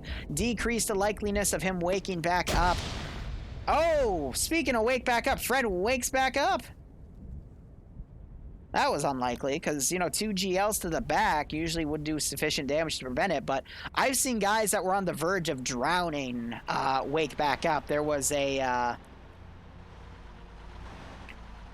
op a few weeks ago where that happened. Lucid getting shot dead as he tried to fire at a 1117 here. Is there any AT remaining? I don't see any Op 4 AT. I know Keek had some, but I don't see any prepped in his launcher. If Blue 4 figures it out and keeps doing those runs, they could do a lot of damage here. But I think they're trying to track the other 1117.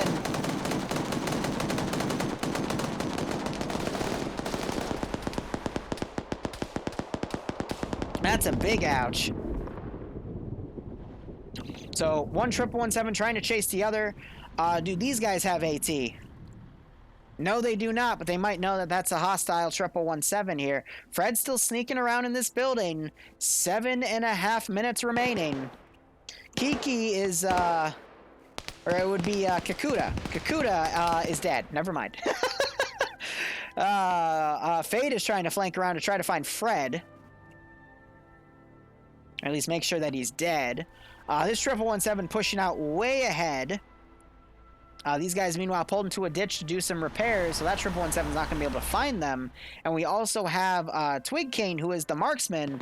He is trying to triple time back into the AO to maybe shoot some of the Blue 4 guys in the back of the head, which would be a really good thing to do to help thin out Blue 4's numbers. How many kills is Twig Kane on? Twig Kane's only on 1. I think Goatland's still alive, though. He's been a major MVP for this with 4 kills, but getting behind a lot of Blue 4 guys. And now he's trying to line up some shots on Scandy Recon. So really good rock position here. He's got himself really well concealed. Gives up on that position, though. Might get spotted out of position by Yander, though. And instead, he is shot at by some of the dudes up here. This is some remaining Delta teams, because that was a 7.62 gun. And now you're seeing French charging a 1117, realizing that that's not friendly, and he might have just been shot unconscious here. Ouch. So, Silver Lining, Op 4 here was able to bait out Platoon HQ and shoot him out. He wakes back up, though, and he's quickly going to try to get out of that position. So, yeah, that was not called in that they lost one of those 1117s. They were taken by enemies, so big ouch right there. Meanwhile, Fred pushing around, trying to get some more licks in, but now he has got Scandy Recon pushing. Nemesis has gone down, possibly by Hazard, but he is now awake. You see a little bit of blood right there. And Fred has got knocked unconscious again by Lusod from the same spot. Hazard, Nemesis also got knocked out again, I think by Hazard, through that little open door where we're seeing some more shots going out. M going right into that firing line and getting knocked out.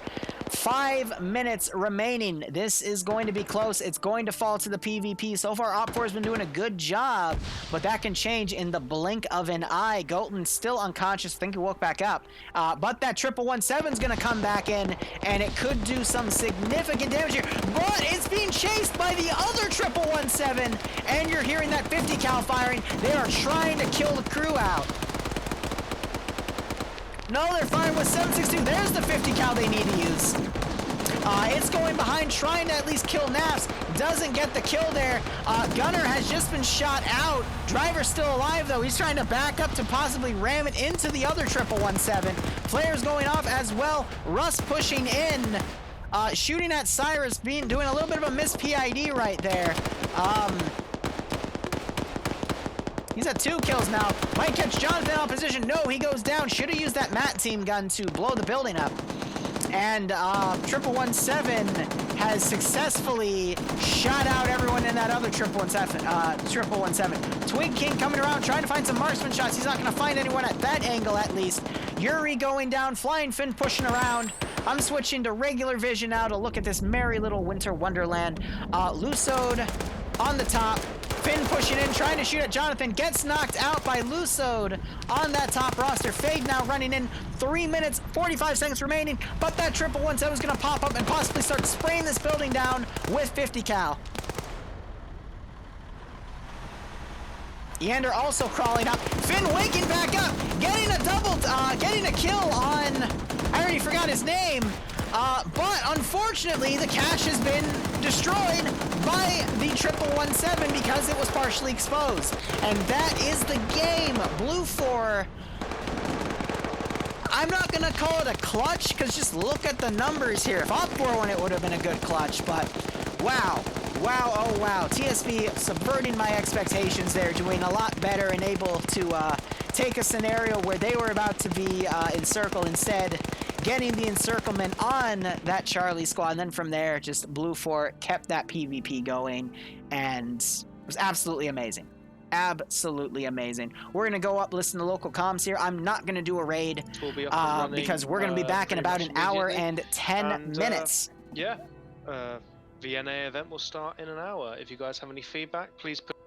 All right, guys, so that is not going to be it for me, because, again, we'll be back in an hour and 10 minutes. I'm going to take a small break and just relax for a little bit. Maybe try the game Among Us with a few friends. I just have to make sure I get that downloaded. But anyway, thank you so much for watching, guys. Go operate operationally. Enjoy the rest of your day or night. Otherwise, cheers, and hopefully I'll see you in an hour for the NA branch of Friday Night Fights. Take care.